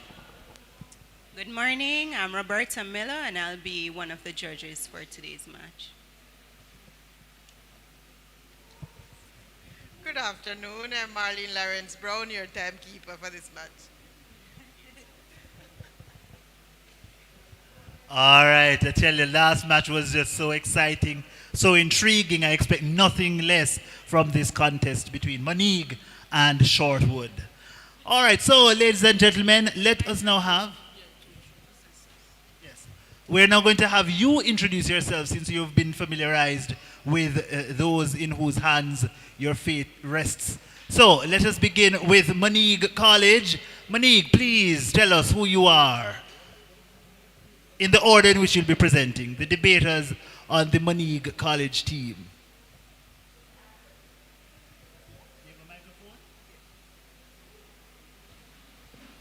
Good afternoon, ladies and gentlemen. My name is Kadian Harlal, and I am from the Moneague College.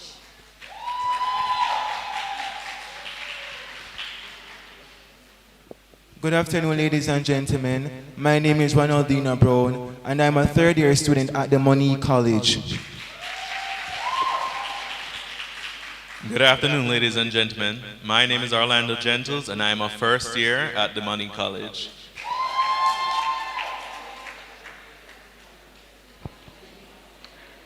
Thank you very much, Moneague College. Now, let us hear the debaters from Shortwood Teachers College introduce themselves in the order in which you'll be presenting. Good afternoon. My name is Lloyd Hyman.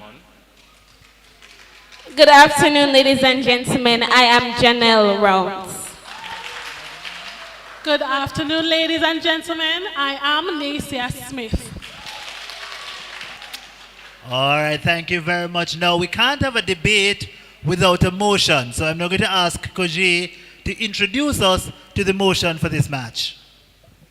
And the motion for this match, which is match 2, is this house would abolish performance-based placement of primary school students into secondary schools. Just to repeat that motion, this house would abolish performance-based placement of primary school students into secondary schools. All right, so and now for the rules of the contest in terms of speaker times. The first speaker on each team will speak for 7 minutes. The second speaker gets 6 minutes, and the third speaker will conclude their team's case within approximately 5 minutes. After the first two speakers, that's first proposition, first opposition, we'll have an exciting period of cross-examination. When I get to that segment, I'll explain the specific rules. We'll have another segment of cross-examination after the second pair of speakers, that's second proposition and second opposition. And then we'll pause for 1 minute ahead of the exciting contributions from our third speakers, beginning with the opposition team's reply speaker, concluding with the proposition's reply. All right, debaters, are you ready? Oh, they don't sound ready. Debaters, are you ready? All right, now they sound a little bit more ready. Well, we are ready for you. So at this time, ladies and gentlemen, let us make welcome the first speaker from Moneague College proposing the motion. And as that speaker makes their way to the lectern, please be reminded that the first 4 speakers in this debate have what we call protected time. So the first and last minutes of your speech are protected from points of information, which means no point of information is allowed during this period. If one is asked, you will hear myself or some other judge shout out of order. It means that you've breached the rule. There's no real penalty. It's just to caution you, don't do it again, all right? And of course, we expect that the speaker will accept at least 1 point of information, assuming that 3 points have been asked. Therefore, it means you have the right to decline, to reject points of information. You can reject all, but we recommend that you accept at least 1, assuming that 3, a minimum of 3 are asked. Okay?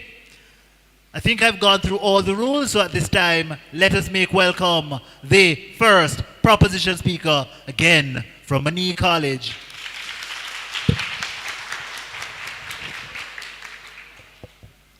Judges, esteemed opposition, distinguished colleagues, and attentive audience, good afternoon. My name is Kadian Harlal, and I stand before you today as the government rises to affirm the motion. This House would abolish performance-based placement of primary students into secondary schools. Mr. Speaker, there comes a moment when we must stop patching broken systems and start building better ones. For too long, Jamaica has been dictating a child's future by their performance. Let us first understand what the current system looks like. The Primary Exit Profile, PEP, is a series of assessments spanning 3 years from grades 4 to 6, with students sitting multiple tests in language arts, mathematics, science, and social studies. This means that children as young as 9 years old are subjected to years of continuous testing and pressure to determine the secondary school they attend. Today, this government says no. Mr. Speaker, allow me to define the key terms in this motion according to the Oxford English Dictionary and the Cambridge Dictionary 2025. To abolish means to formally put an end to a system, practice, or institution. Performance-based placement is defined as the process of assigning students to secondary schools based on academic performance, typically through standardized tests. This debate is not about the PEP, but about its restrictive use as a placement tool. With that settled, this House would abolish performance-based placement of primary school students into secondary schools because of its negative psychosocial effects on students and stakeholders. Secondly, it reinforces inequality and educational elitism. And thirdly, the system makes premature educational decisions about children during stages of critical brain development. My Deputy Prime Minister will speak on this and our proposing alternatives.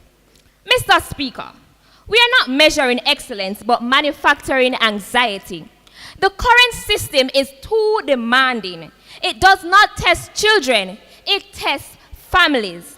Parents spend sleepless nights and hard-earned money on extra lessons, mock tests, and private tutoring, and this is all in the desperate hope that our children will make it into a good school.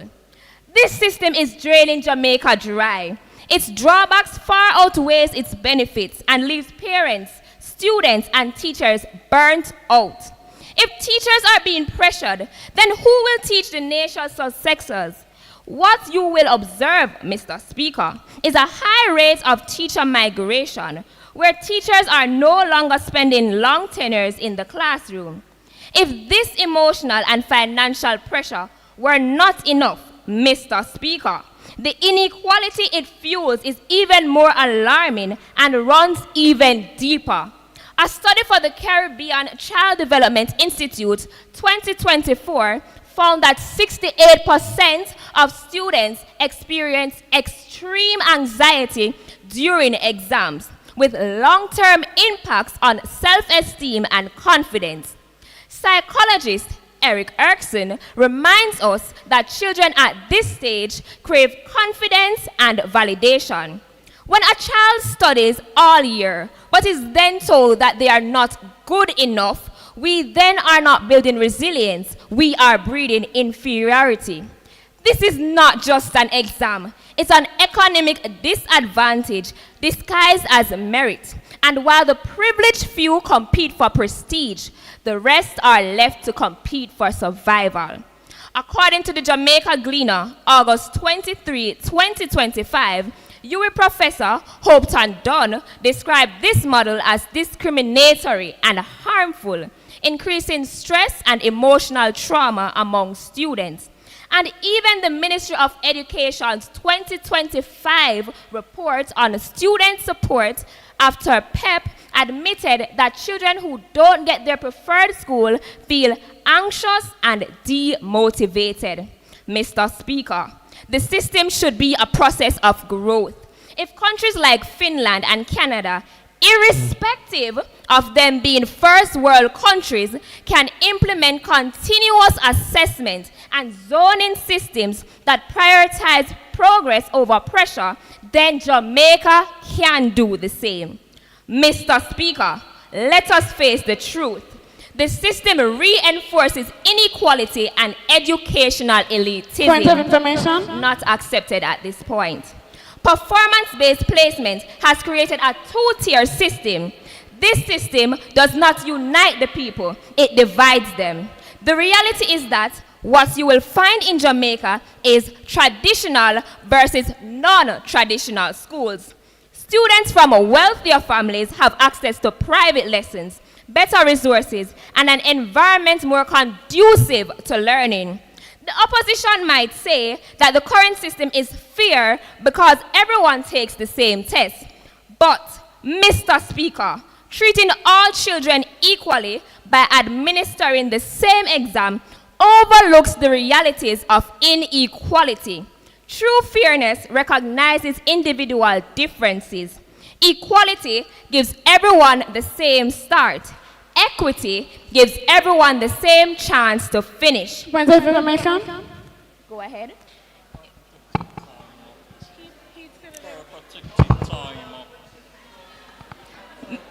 Mr. Speaker, that is inequality wearing a school uniform.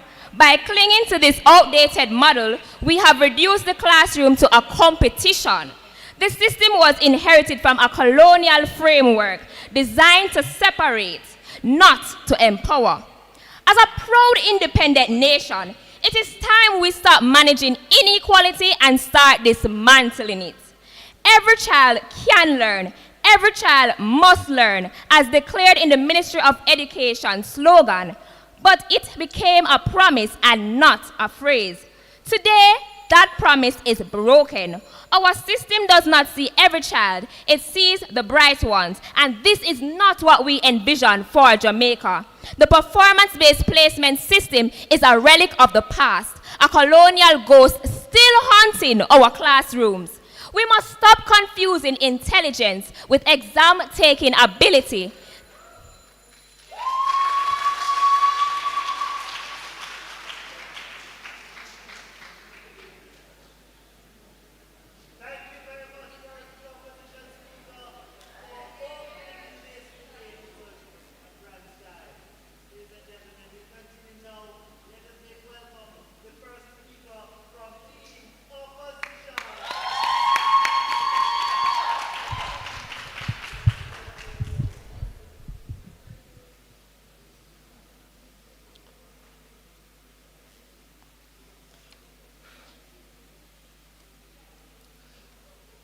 Mr. Speaker, members of this honorable house and my worthy opponents, good afternoon.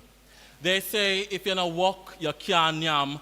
And today we must decide whether Jamaica will continue to reward hard work and determination, or whether we will teach our children that efforts no longer matter. Because make no mistake, Mr. Speaker, this motion to abolish performance-based placement is not about fairness, it's about failure disguised as equality. As first speaker of the proposition, I will show why this House should not abolish performance-based placement for two main reasons. First, Performance-based placement motivates students and build a culture of excellence. Second, abolishing it will deepen inequality and limit opportunities. While my second speaker will show how performance placement ensures fairness, transparency, and objectivity, preparing our students for the real world.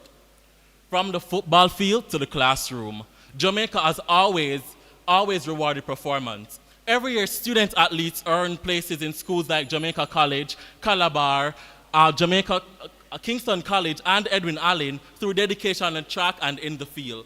These students are not simply chosen because they can run or jump, but because they demonstrate discipline, teamwork, and consistency, the very values our education system seeks to nurture. This is not imagination, Mr. Speaker. This is practice. The Ministry of Education, through partnership with the Inter-Secondary Schools Association and its holistic educational policy, has long encouraged schools to consider co-curricular performance alongside academics, whether it be sports, leadership, service, and conduct are all recognized as indicators of potential. That is why schools celebrate head boys, head girls, prefect, student council representatives, and athletes alike. Because performance is not confined to paper, but is proven through perseverance. And that is the spirit of performance-based placement, recognizing efforts, excellence, and character in all forms. Now, Mr. Speaker, the proposition tried to place performance-based placement narrowly, as if it only means exam scores. We reject this definition. Performance-based placement in Jamaica goes beyond grades. It includes behavior, teamwork, leadership, creativity, and discipline. According to the Ministry of Education 2019 PEP framework, performance is defined as the demonstration of knowledge, skills, attitude, values, and measures through critical thinking, communication, and collaboration. Similarly, UNESCO defines holistic assessment as an evaluation of a learner's full range of capacities, not limited to just academics. So our definition of performance-based placement aligns perfectly both with Jamaica's policy and global best practices. This is not a stretch of the motion. This reflects the system that is already existing. Before I present my case, let me briefly respond to the proposition. They say performance-based placement causes stress, but pressure, Mr. Speaker, is not poison. It's preparation, for even diamonds are formed under pressure. Every great achievement demands a little strain. The solution is not to shield our students from it, but to teach them how to rise above it. That's not cruelty, that's courage in its making. They also say it promotes elitism, but recognizing achievement is not elitism. It is empowerment. Removing performance measures does not make things fair. It hides the problem and rewards mediocrity. Firstly, performance-based placement motivates students to build a culture of excellence. When students know that their efforts, whether in academics, athletic, or creative, shapes their future, they develop a sense of pride, discipline, and resilience. Excellence is fueled by recognition, and when students see that their hard work leads to something greater, they push harder. If we abolish the system, we send a message that efforts no longer matters and that there's no reason to try. And if effort no longer matters, what happens to excellence? According to the Ministry of Education 2023 report, more than 83% of Jamaica students were placed in one of their top schools of choice under the PEP. That is not failure, that's success. This shows that the system works for the majority of our children and teaches them early on that hard work gets rewarded. Performance-based placement encourages every student, not just the bright ones, to set goals and pursue them. Look at Singapore, where a similar model rewards diverse talents. Their system motivates students to improve continuously, and their academic outcomes are among the best in the world. Jamaica PEPs already reflects this principle. It measures problem solving, creativity, and citizenship along academics. Therefore, Mr. Speaker, this House should not abolish performance-based placement because it nurtures ambition, fuels the excellence that Jamaica needs to move forward. Secondly, abolishing performance-based placement widens inequality and limits opportunities. If we place no longer based on performance, what replaces it? Geography, random selection, parental influence, point of information, not accepted. All of which favors the wealthy, not worth it. In countries like the United Kingdom and United States, where zoning determines schools' placement, Poor and often black or marginalized communities remain trapped in under-resourced schools. Meanwhile, the wealthier families secure the best schools simply because of their address. Is that the future we really want for Jamaica? Performance-based placement gives every child the opportunity to rise above or through their own efforts. It tells them that your background may explain where you started, but your efforts tell where you finish. Imagine, Mr. Speaker, the child who studies by the candlelight or the child who trains tirelessly on the track, and both earn a place in one of Jamaica's top schools. That's not failure, that's success. That is what happens when a nation rewards perseverance, not privilege. So, Mr. Speaker, to abolish performance-based placement is to teach the wrong message. It is to tell our children that striving doesn't matter and that success is owed, not earned. Abolishing such an important life lesson is untenable. Mr. Speaker, and the proposition stands on the opposite side of reasoning and progress. Performance-based placement is not punishment, it's a promise. A promise that effort will be recognized, that excellence will be rewarded, and that every Jamaican child rise through merit, not money. Instead of tearing down the system, let's strengthen it. Let us give all students a tool to support performance, rural and urban, rich and poor. Let us widen what we mean by performance. But let us never teach our children that performance itself no longer matters, because as the elders tell us, one cocoa, full basket. Step by step, effort by effort, that is how Jamaica grows. Thank you.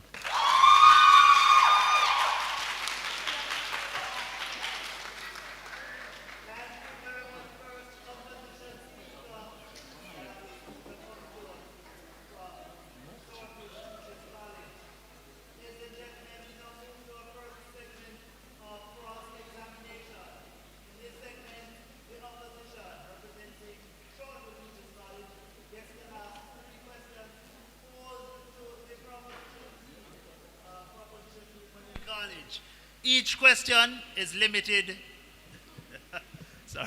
Each question is limited to 10 seconds. Each response limited to 30 seconds. Let's get this segment started. Team opposition, you may ask your questions of team proposition. Our first question is, are you saying rewarding excellence automatically makes students elitist?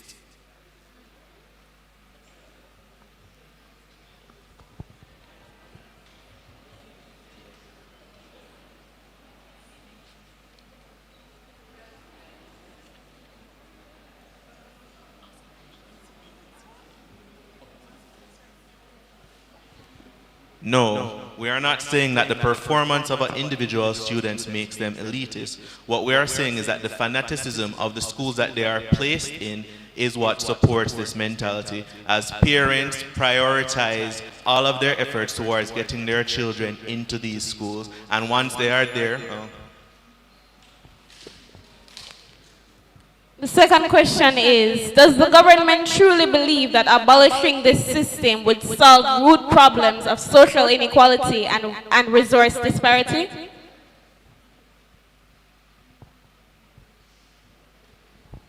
Yes, we truly believe that abolishing performance-based placement would solve root problems such as socio-economic problems, because when we abolish the system and propose a system like zoning, it will basically spread out resources across its different zones. Rather than focus them at elitist schools. If zoning is implemented, how will that accommodate students who have special talents or interests that a nearby school cannot support? I'm happy that you asked that question, because you see the problem with that is that the government does not provide the facilities at these local schools. They focus them in areas that are far away from them. So if the government turns its eyes towards improving the institutions and their facilities, then that will not be a problem. But as the system is currently, only the top performing schools get those resources.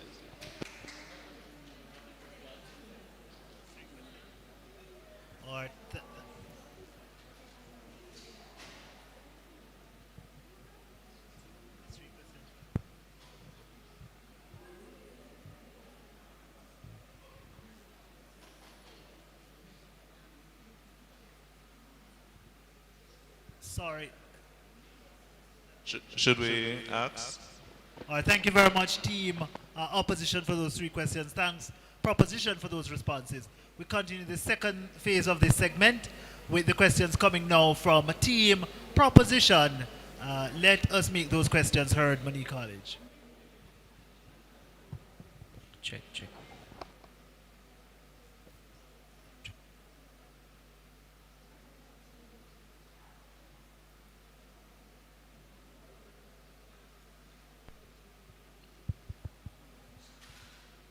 Monique College, we are now ready to hear your questions. Rural students do not face the same challenges as urban students. Are you saying that because some people cannot afford assistive aids, that they are not putting in enough effort in their child's success?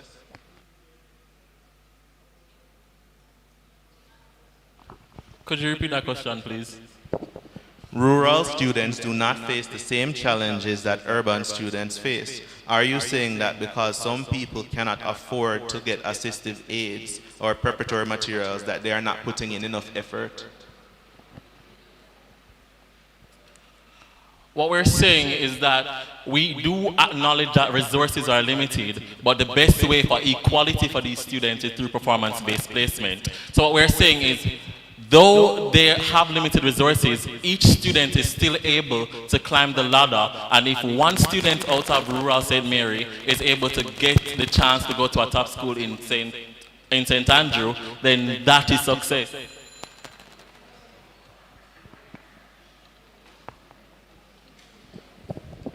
If performance-based placement is the best option, why is it that Jamaica is still struggling with learning loss and low literacy rates? Because the system doesn't cause the issue, it reveals them. PEP data identifies or helps to identify where students are struggling so the ministry can target interventions. If we remove performance-based placement, we lose that insight, and we cannot, so for me instantly, you cannot fix a fever by breaking the thermometer. The solution here is to solve the problems that we're seeing through PEP, not ignore them by zoning students.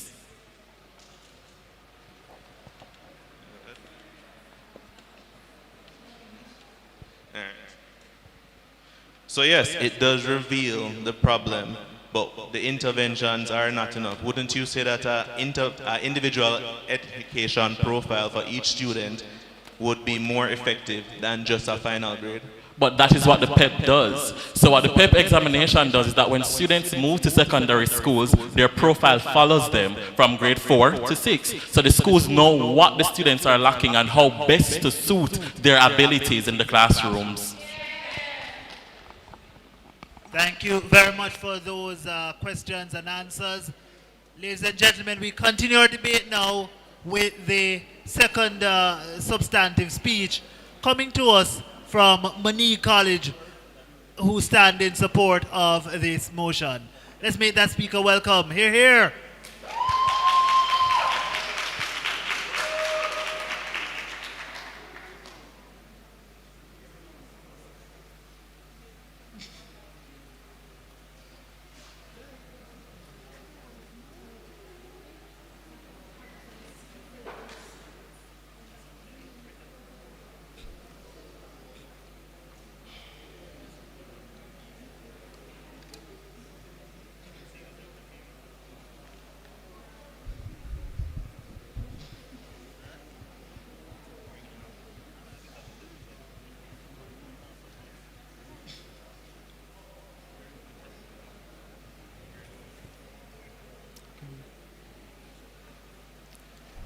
Good afternoon, judges, esteemed members of the opposition, my distinguished colleagues, and our discerning audience. My name is Ronaldina Brown, your Deputy Prime Minister. The opposition leader would have us believe that performance-based placement motivates students and builds a culture of excellence. But what it actually does is create anxiety, burnout, and unhealthy competition among children who are barely 12 years old. While under a zoning and continuous system, students can still strive for excellence, but in a more supportive and less pressured environment that nurtures holistic development rather than exam performance alone. Moving along, Mr. Speaker, As my Prime Minister firmly stated, Jamaica's education system has far too long tied children's futures to a single performance. She made it abundantly clear that this model crushes dreams rather than cultivates them. Building on that foundation, I rise today to affirm that the current performance-based system makes premature educational decisions during critical stages of brain development. Our government stands ready to replace it with proven, evidence-based strategies such as individualized learning plans, continuous assessment, and a fair zoning model, guided by successful global reforms to ensure every Jamaican child thrives. Mr. Speaker, every child has a unique learning style. Yet our system relies on a single score to judge all students. This is not assessment. It is premature judgment at a time when our children's brains are still forming. Consider this. At just 10 years of age, children are expected to demonstrate adult-level focus, reasoning, and emotional control. That is not preparation for success. That is academic gambling. Dr. Mark Smith, president of the JTA, observed, and I quote, "While we embrace the idea and concept behind primary exit profile of promoting a greater level of creativity, divergence, and critical thinking, some of the challenges lie in the age appropriateness and the complexity of some of the tasks that these children are asked to do."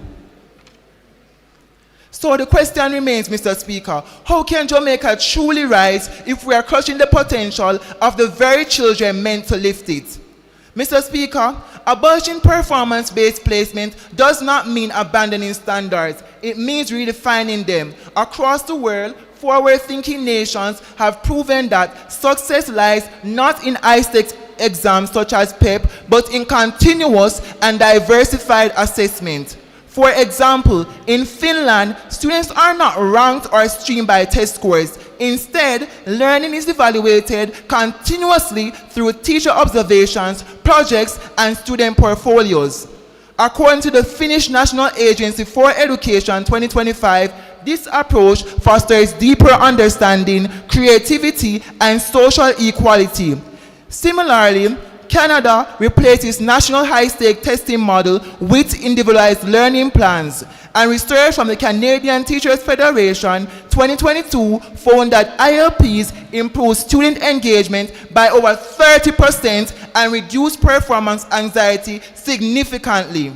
Firstly, our proposed reform is the implementation of individualized learning plans. These are personalized documents that outline each learner's goals, strengths, and development needs, created collaboratively by teachers, parents, and students. It ensures that no child is left behind and no child is forced into a single mold.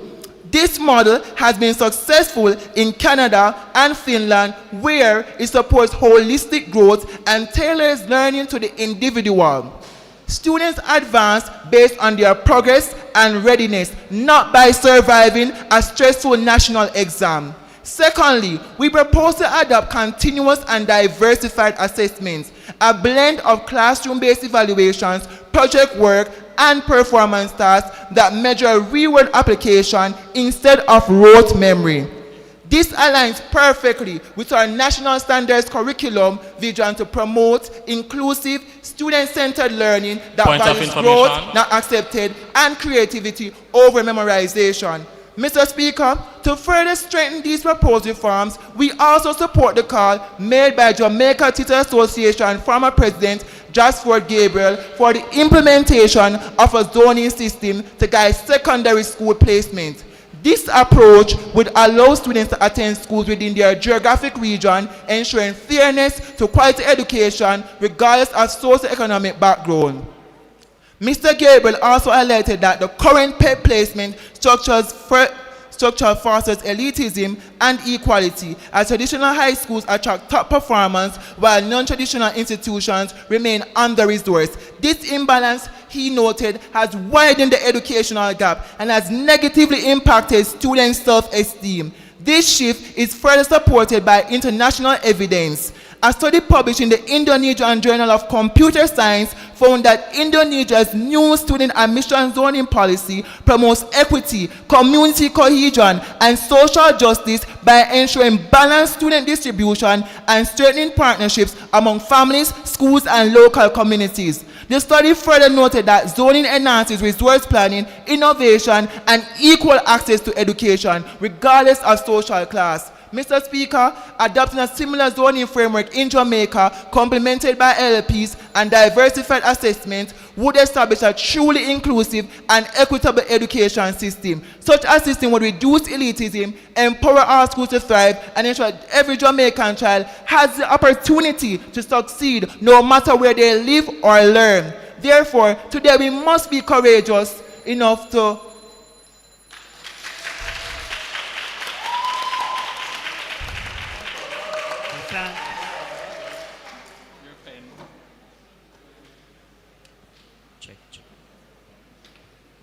we thank the speaker from the proposition team, and now invite to respond from team opposition the second opposition speaker.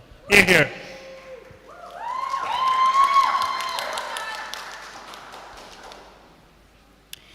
Education is the key to a nation's progress, but a key can only work if it fits the lock. Performance-based placement ensures the key fits. Honorable adjudicator, members of this House, ladies and gentlemen, my worthy opponents, good afternoon. I stand today firmly opposed to the motion to abolish performance-based placement of primary school students into secondary schools in Jamaica. I will clearly illustrate why this system must be maintained by addressing three key points: appropriate student school matching, policy alignment with national goals, and preparation for real-world conditions. First, let me rebut a statement that was made by the proposition. How can zoning equitably serve our nation when it perpetuates the notion that every student will have the right to attend any school regardless of preparedness, thereby risking both the students and the school's overall academic progress? Not accepted. The opposition is not here to argue that the existing system is perfect and in no need of improvement. However, as Jamaicans say, not throw the baby out with the bathwater. We cannot discard the entire performance-based placement system simply because it has flaws. Instead, we must refine it to preserve its crucial benefits. Let me pose this question to my opponents. How can we expect students to thrive in environments dominated by overachievers when research clearly shows that they perform better among peers of similar ability? This is according to a situated study that was conducted using detailed interactional analysis of struggling readers within mixed ability groups. The truth is, my opponents, many technical schools now outperform their traditional counterparts, breaking all stigmas that you have perpetuated about dunce versus bright schools. Point of information. Not accepted. Various articles from the Jamaica Information Service indicate that with sufficient resource allocation and specialized teachers, we would see even greater achievements as students of these institutions consistently beat the odds. The ideal practice involves investment, modern equipment, skilled teachers, flexible grouping, and mentorship programs from other ability groups. This system meets students where they are, pushing the strong to excel and lifting the struggling to succeed. Furthermore, the performance-based placement system significantly aligns with national education goals. Jamaica's Vision 2030 aims for a world-class, value-based education system. Point of information. Accepted. The slogan that the government says every child can and every child must learn, but PEP doesn't take into account of different learning styles. Your Prime Minister stated that PEP is not the problem. This ensures that students are placed fairly according to ability, and therefore they can receive targeted support to help them develop their skills. This is a practice seen in leading countries like Barbados, Trinidad and Tobago, and even Finland. Moreover, this placement system enables the efficient deployment of limited resources by directing specialized teaching, counseling, and educational resources. Directing these resources precisely where they are needed. The performance-based placement system is foundational to fulfilling this vision's goal of promising, skilled, motivated, and productive Jamaican youth ready to lead the nation.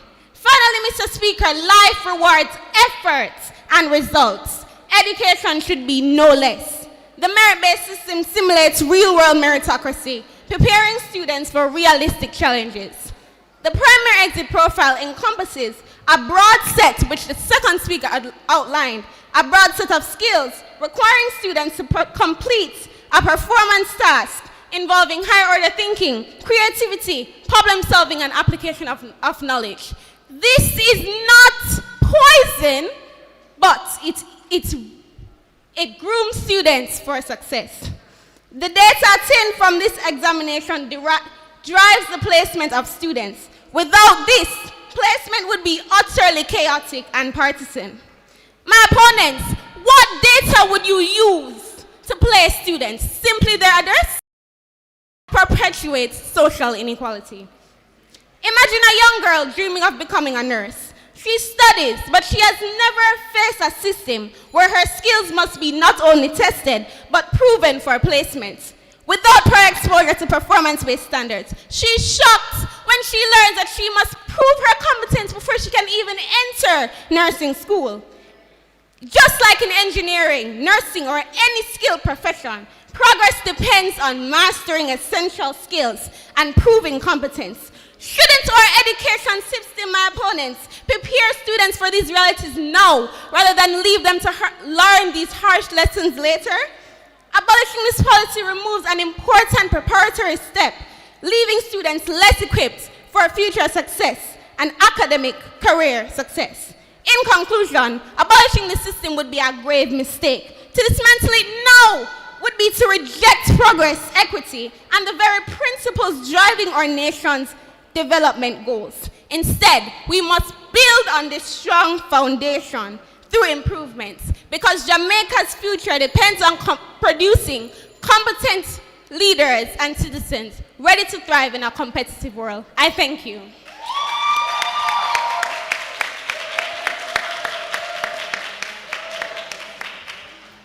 Thank you.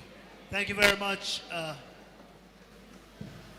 We thank the second opposition speaker for her speech. We now move to the second segment of cross-examination. The rules for this segment are the same as those which would have obtained in the first segment.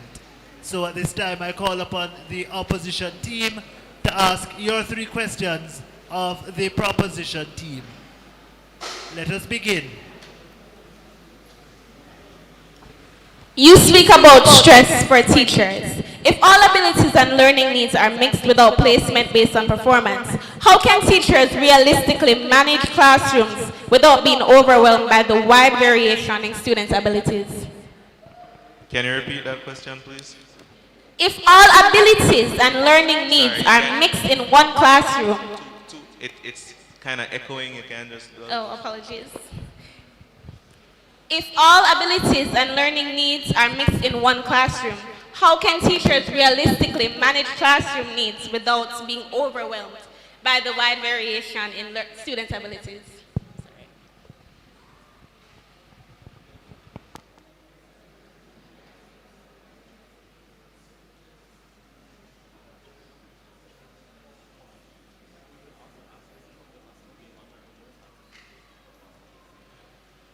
All right. So when you have the problem that you're describing right now is the current reality of the specialized schools, because you have all those low performing students concentrated in one area. But if we disperse them amongst all schools, then that would be a lower population of underperforming students mixed in with the rest, so that they can also be accommodated for, rather than having to accommodate for an entire classroom filled with underperforming and individual assessments.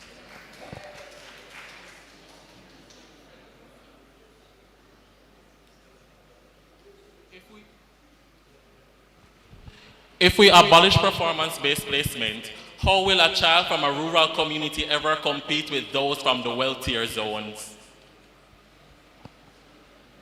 Sorry, repeat the question one more time. If we abolish performance-based placement, how will a child from a rural community ever compete with those from the wealthier zones?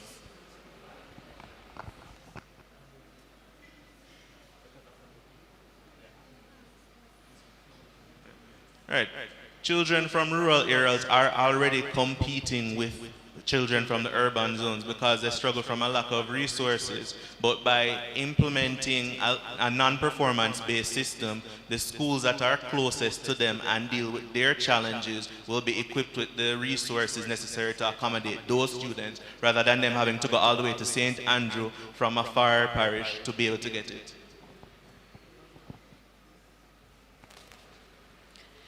If performance-based placement is abolished, what evidence exists that the zoning system will not recreate similar inequalities under a different guise?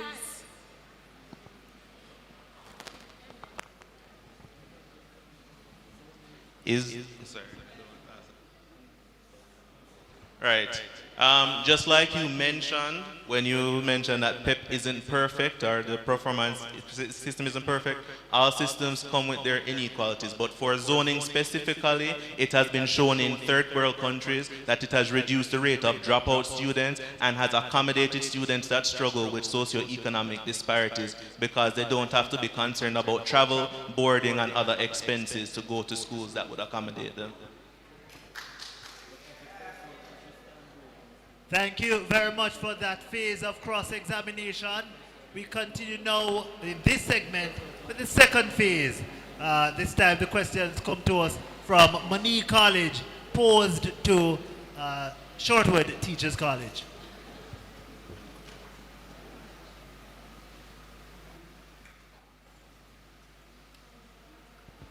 If performance-based placement truly produces better academic outcomes, why do we still see major disparities in literacy and numeracy levels across regions in Jamaica? As we said in the first point of the first cross questioning, because the system doesn't create these issues, it reveals them. PEP data helps to identify these struggling students and send their profiles to secondary schools to help best fit their needs and help those students.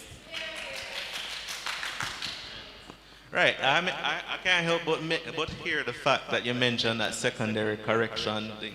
But is that the reality? What resource do you have that states that secondary schools are fixing these things? Because the current problem is persistent in secondary schools as well.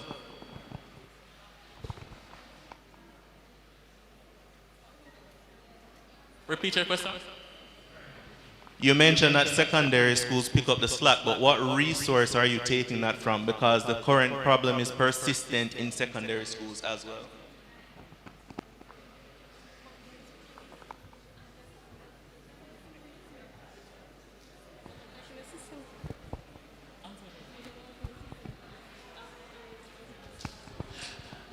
As we first said, the system is not perfect, and we will in no way, shape, or form say that. But are we therefore saying that zoning will change these challenges that are currently occurring in these schools? The answer is no. Oh, wait, sorry. I thought we were supposed to answer the question. Oh, right. So what I was saying is that, are you saying that if the current system is not fixing the issue, that keeping on the same course rather than adventuring to a new course to see if it will fix it is the best? Ask another question, please. Right. So if the system is already proven to not fix that problem, is your solution to stay the course instead of divert? The system is improving.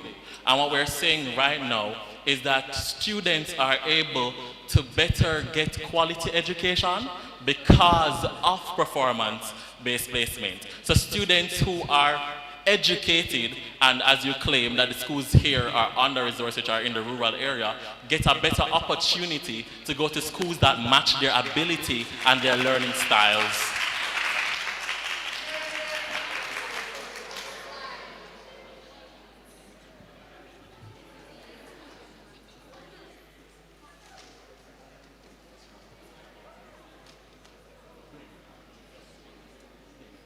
Thank you very much for that exciting phase of cross-examination. That being the second phase, the second segment rather. We will now pause for 1 minute. The audience will engage in their own debates while we allow the third speakers to contemplate and to solidify what it is that they'll present in their reply speeches. All right, so 1 minute is on the clock. And at the end of the 1 minute, we'll begin with the reply speaker from Team Opposition, concluding thereafter with the reply speaker from Team Proposition.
Here.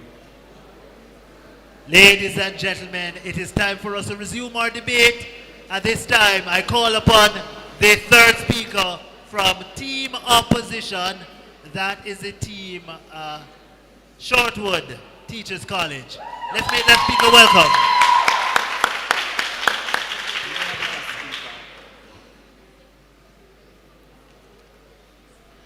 Honorable Adjudicator, distinguished judges, and my worthy opponents, a pleasant afternoon to you all.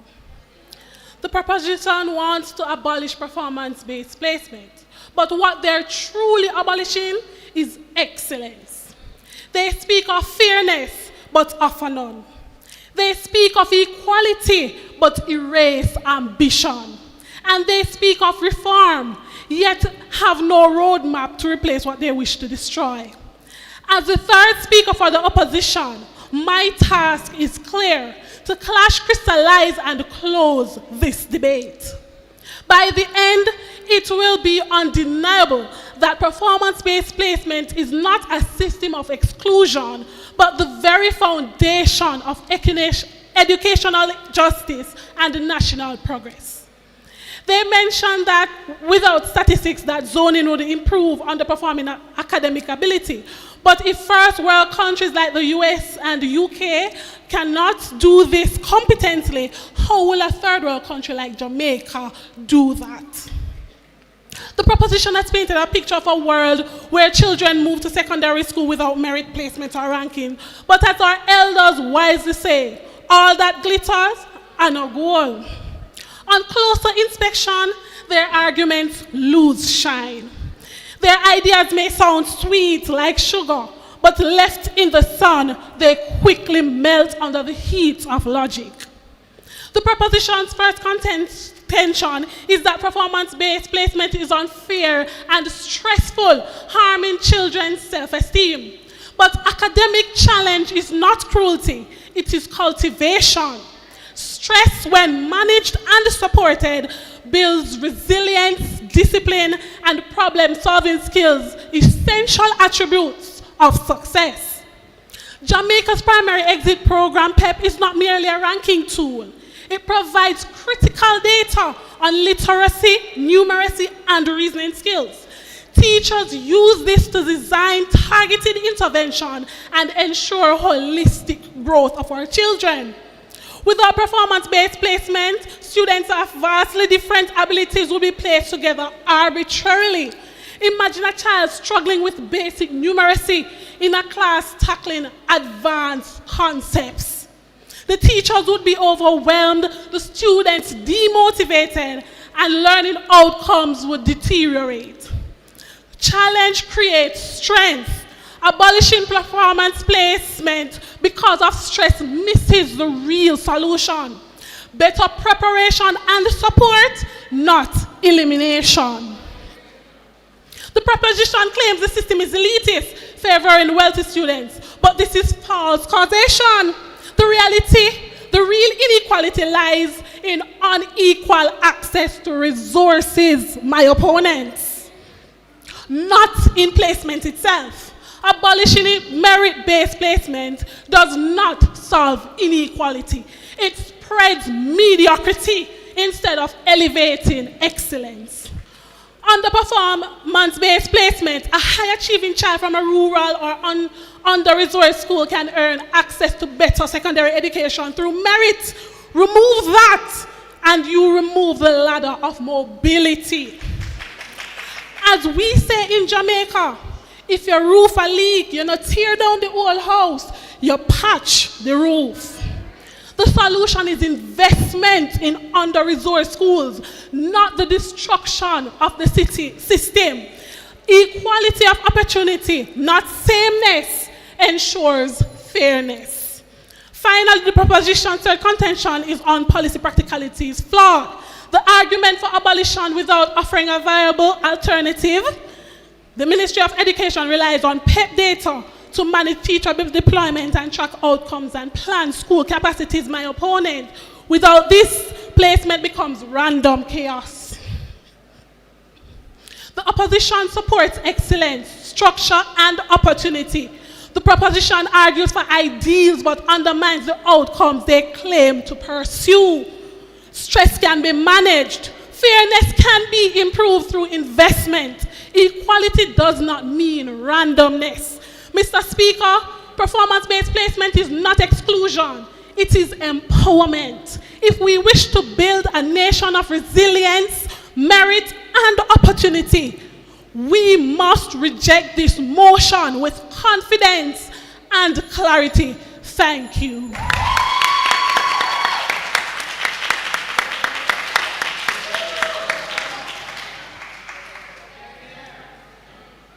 We thank you very much for that final salvo on behalf of Team Opposition, Shortwood Teachers College. We conclude our debate now with the third speaker's presentation from the proposition side. And of course, they are from Maneague College.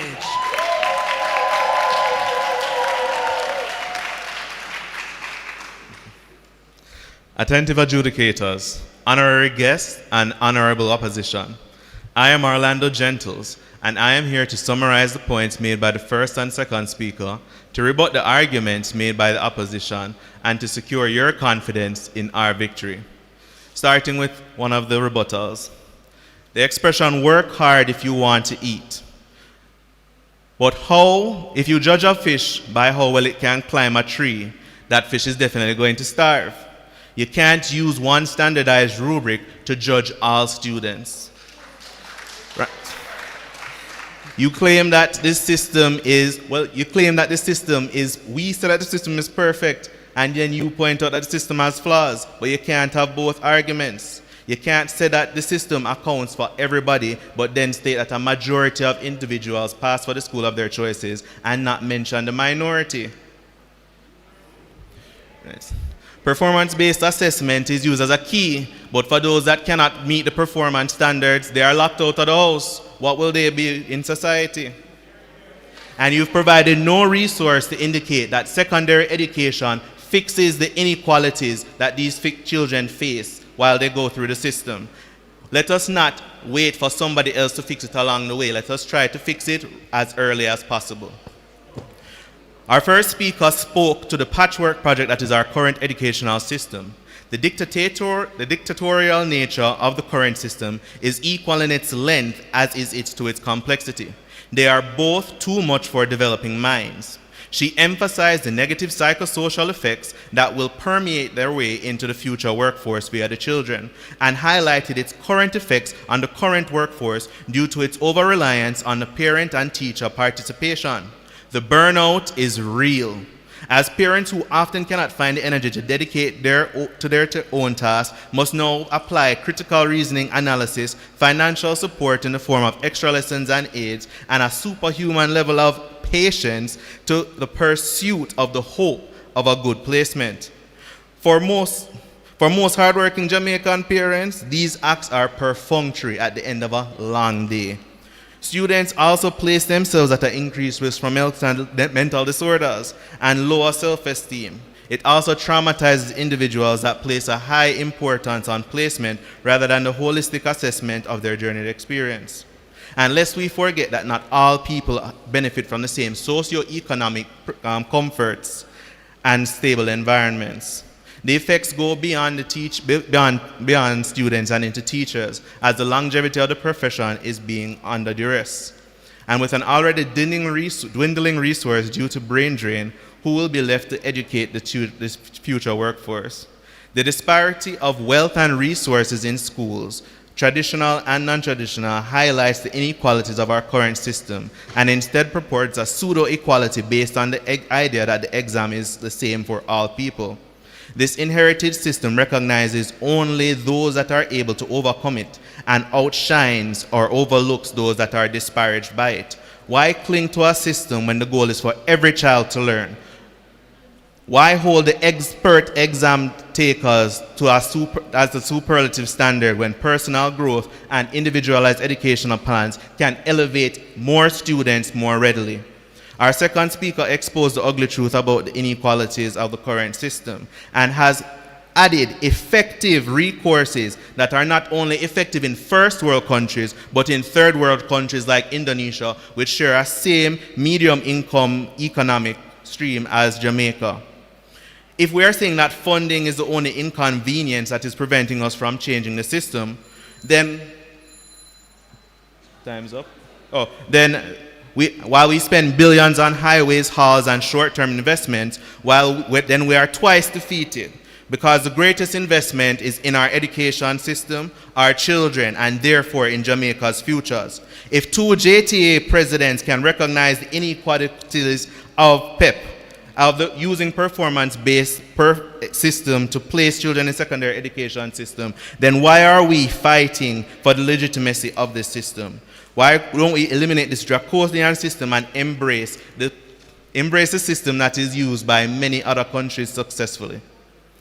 To re-emphasize what Dr. Canute said, it is not the deletion of our standards or the replacing of the NSC assessment, it is replacement of the use of the restrictive practices of the results that come from PEP for something that is more individualized and promotes growth and socio-economic performance.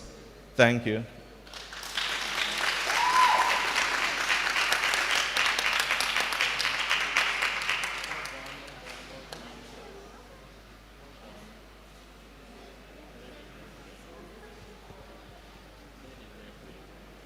Ladies and gentlemen, we have come to the end of the second semi-finals match in this the TCJ Jade National Debating Championship. We as the adjudicators will now leave to deliberate, to weigh the arguments and analyze what was presented to us, after which after which we will return with the results for match number 1, and this match just ended, match number 2. In the meantime, we invite the teams to interact with each other. Audience members, please have the debate among yourselves. We'll be back shortly with the results.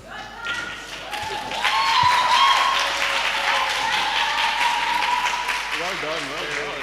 Well done. You were my favorite. I'm not going to lie, the turn speech was definitely up there. Yes.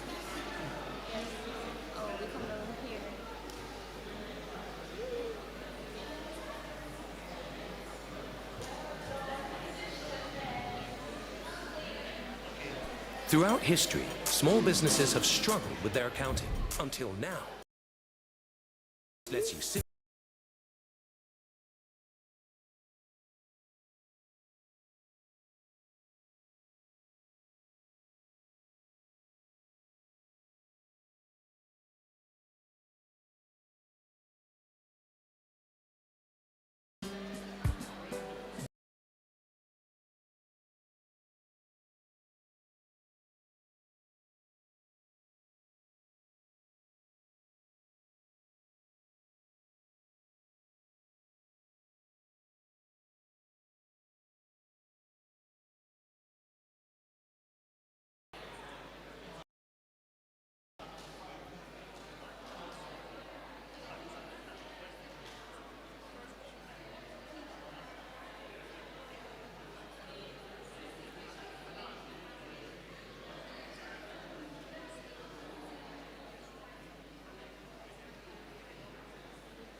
God is good. God is good. Hey, God is good to me. How can I let him down? How can I let him down? Hey, he's so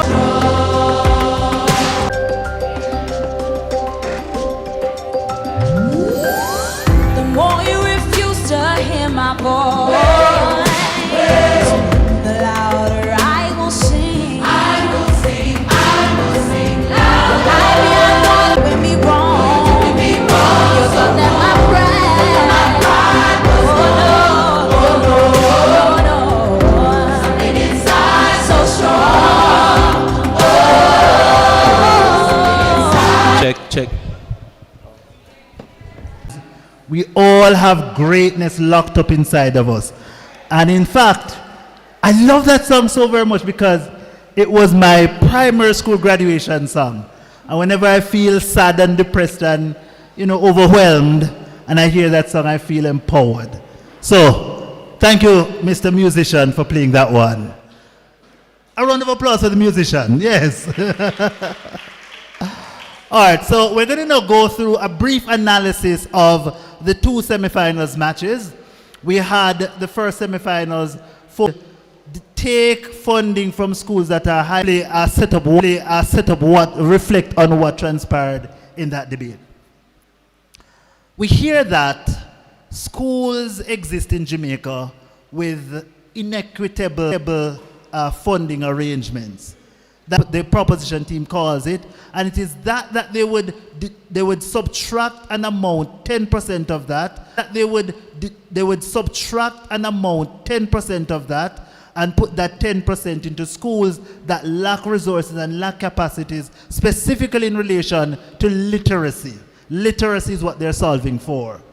And improvement in literacy across the education that these schools get from alumni and student associations and so forth, that government has no business determining that a school is getting more money because it has a larger access to corporate funding, like from private, is not from funding provided by the government. Why should a government not take that into consideration? They tell us that what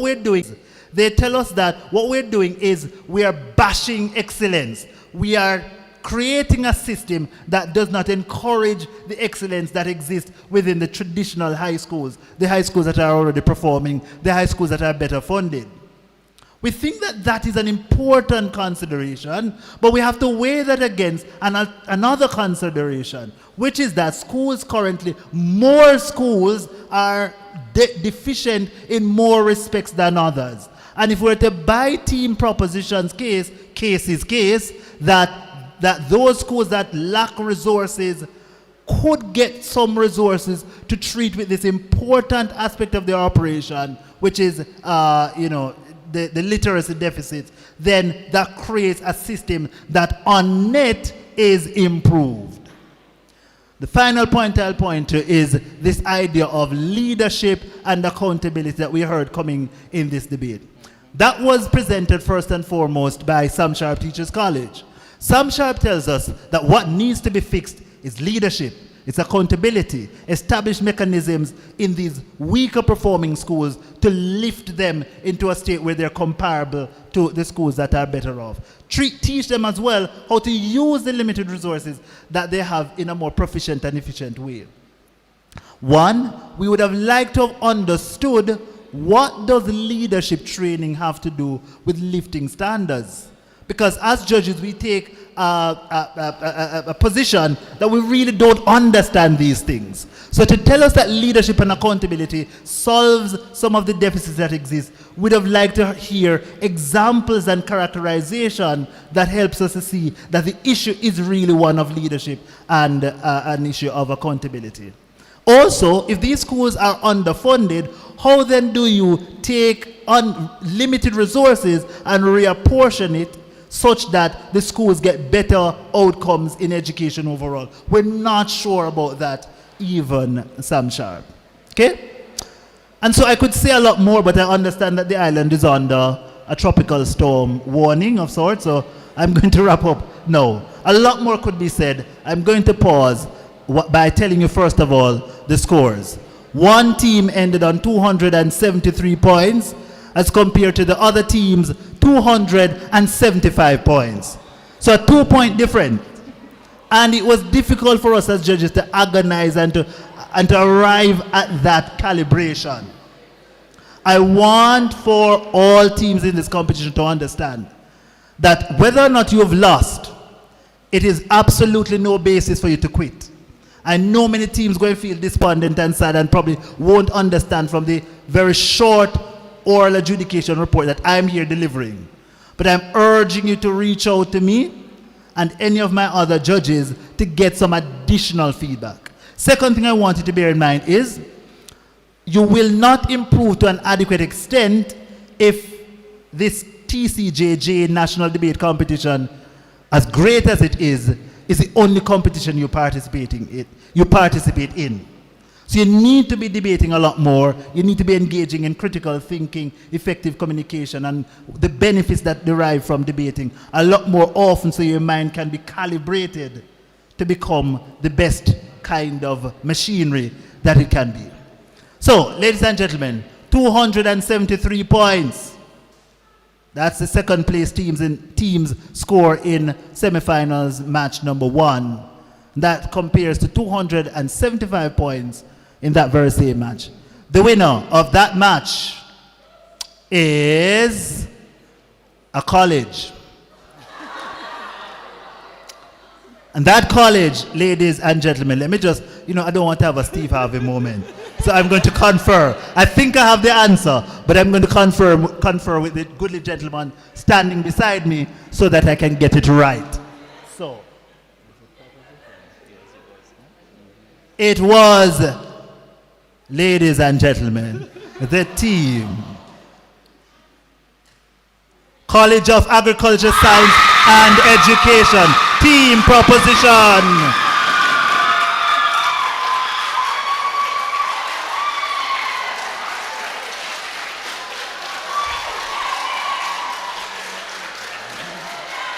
Congratulations to Case.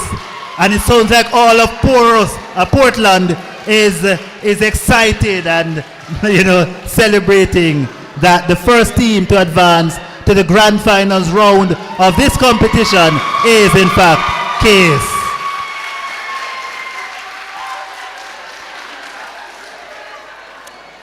The best debater in this match, the first semifinals match, is from the winning team. It's the speaker who made the decision clear to us. It's the speaker who, after their presentation, left no doubt in our minds, despite the closeness in the scores. That speaker, ladies and gentlemen, is the third and final speaker from Case.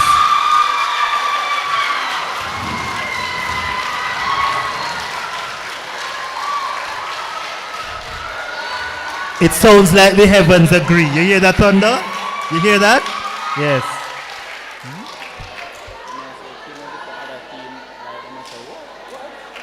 Yes.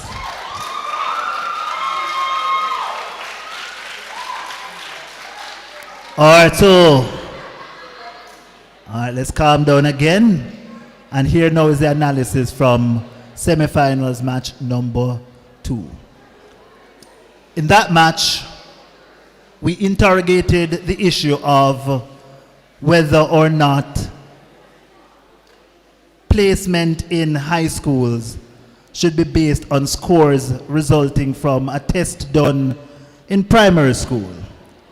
For example, the PEP, that's right, primary exit profile. Let's remind ourselves of the argumentation.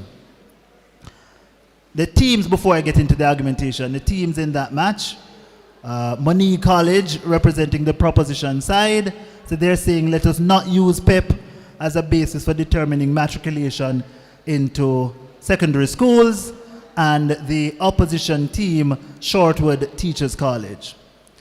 What do we get from Monique? Monique tells us that the status quo, the society as it exists right now, is replete, is full of inequities. That some schools have resources, others don't have those resources. Some schools have capacities, other schools don't. And to use a standardized test to determine who goes where is unjust and unfair. They say to us further that in the status quo, many students are discouraged, are stressed out, because they're being assessed by an exam for which they, unlike their counterparts elsewhere, don't have the means to excel in these exams. And that is unfair. So they're saying the status quo is encouraging a system where students are not at all being treated fairly. Let's contrast that against the contention, the response from team opposition, Shortwood Teachers College. Shortwood Teachers College tells us that, yes, the stress and the hardships is good. They say life is hard, and to deprive students from accessing a difficult exam and a different process for matriculation is to deprive them of a microcosm that exists in the wider society, where you have to perform best in order to get the best results in life. They say to us further that a lot of the deficiencies that exist in the world of proposition, in the status quo, in the world as it is right now, does not reflect an argument to abolish these tests, or the test, the PEP test. What we should be doing is fixing the system. But the reason for which we have PEP is a good thing, because it encourages aspiration for high ideals. It encourages students to try to do their best, even in spite of the fact that they have limitations that don't make them capable at times to achieve these high ideals. They say if it is that we abolish the utility of PEP for the purpose of matriculation, what will happen is that students will have no real incentive to work hard, to give of their best. And that, we contend, sounds at times to be a credible assessment. But here's the challenge that we as adjudicators have. We don't know which one is more significant. We don't know if it is that PEP is a discourager or PEP is an encourager. We're not exactly sure. And so what we want to encourage teams to do going forward is when you come upon that, what we call clash, a contention about which there is no immediate resolution or agreement, try to analyze a little bit more. Try to do a little bit more weighing so that we can be convinced that even if it is that to some degree the opposing position is true, it is true from the vantage point that we are assessing this debate. Okay? So for us, largely speaking, that contention is a wash. Let's go to a second layer of assessment. The contrasting position presented by opposition is that the proposition rather. Proposition tells us that we should abolish PEP as a tool of matriculation and use a zoning mechanism. So students would go to schools that are nearest to them. Opposition points out that this creates a major challenge that we don't think proposition solves for, which is classrooms now become populated by students of different academic capacities. And it presents a major challenge for the teacher to teach at the same time students who are engaged at a different level along the academic proficiency. Okay? So how does a teacher teach a low-performing, a weak student, and at the same time teach a high-performing student? So we need to have a grouping of students based on their academic proficiencies. That's what team opposition is telling us. We get no real answers from that, except when proposition says, which we don't find to be an adequate response, fix the inefficiencies that exist in the system. The third point we'll talk about is the question of whether or not the deficiencies in the system reflect a justification for abolishing the test. And we think that, by and large, focus specifically on the second proposition's argumentation, which points to a lot of the inefficiencies and inequities with PEP and the system overall.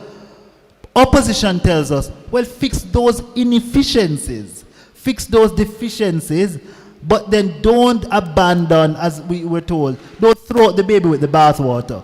Don't destroy the roof because you have some holes in it. Yes? Patch the holes and get a better roof as opposed to destroy the roof entirely and start from scratch all over with an entirely new roof. And we think that that analogy is helpful in helping us to appreciate what team opposition stands for. Ladies and gentlemen, inasmuch as we're not sure that the mechanism purported by team proposition, which is one of zoning, that it truly solves for the inequities that exist within schools. In fact, we find legitimacy in the argumentation of team opposition that more inequities arise when we group students of different learning capacities and competencies in the same classroom. We're not sure that we are able to see a world where education improves holistically. We buy more the argumentation from team opposition that says, well, we get more, we get better results when it is that we fix those holes in the roof as opposed to discarding the roof. Ladies and gentlemen, the score is as follows.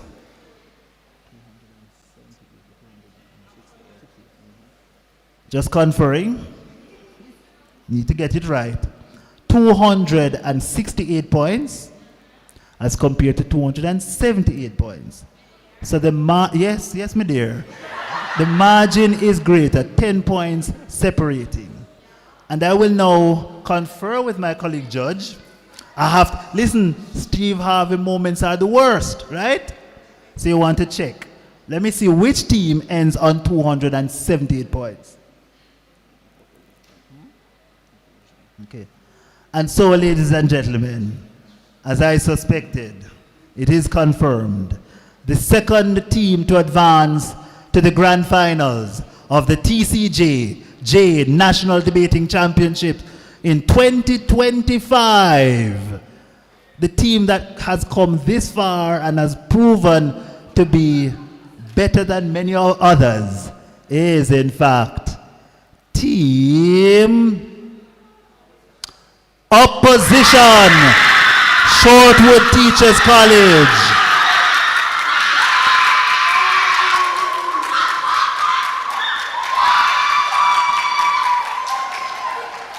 Boy, it sounds to me like the very foundations of the entire parish of St. Anne is shaking.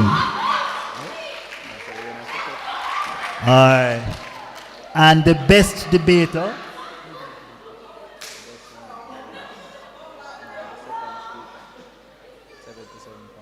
All right, so the best debater comes to us as well from the winning team. And that speaker, that debater, the second debater, the second speaker.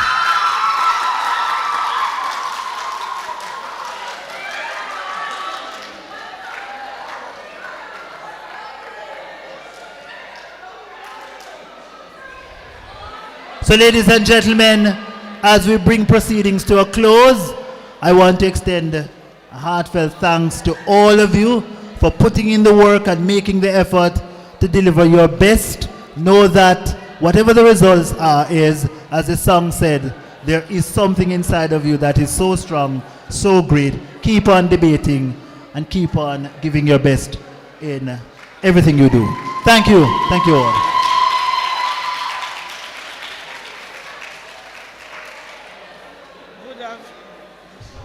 Good afternoon, everyone. Please do not leave. November the 11th will be the grand finals, and this will be at Church Teachers College, Mandeville. Sam Sharp Teachers College, along with Monique, will be playing for third place, which means bronze. And remember that first, second, third place, you still have rewards. All right? Whether you are third. And as Jeremy said, we are all winners. And the truth of the matter is that no matter how good you are, there must still be a winner.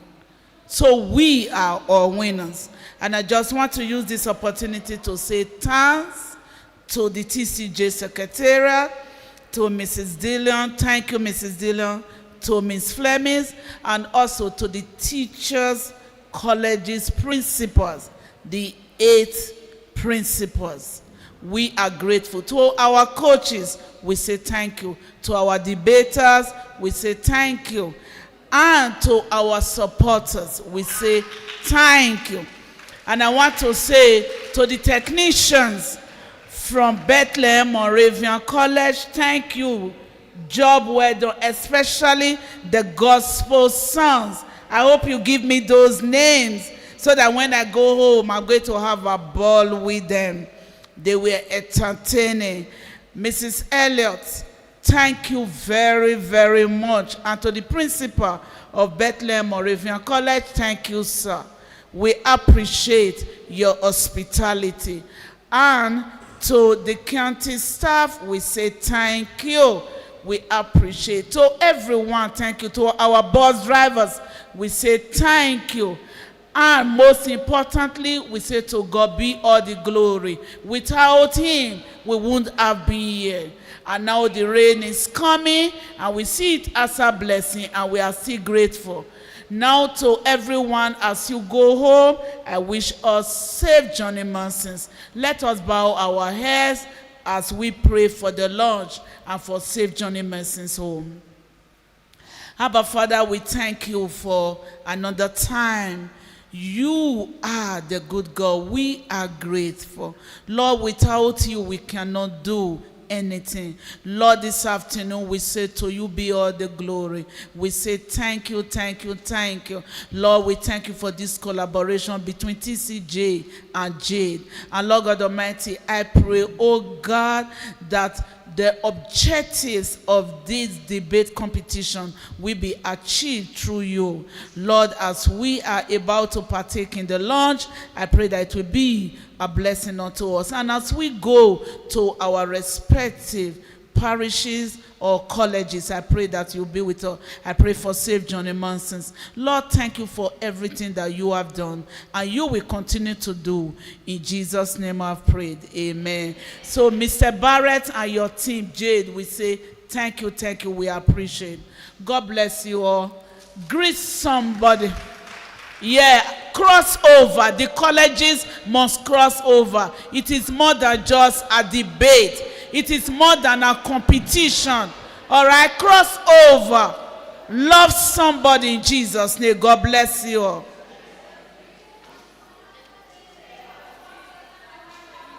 I just watched somebody make 12.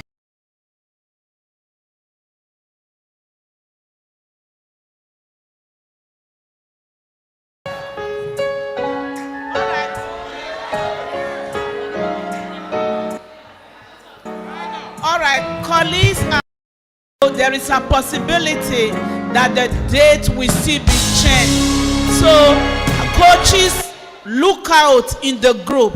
All right, we are getting new development. Thank you, thank you. All right, Mr. Barrett, I'm coming to you. Yeah, God bless you.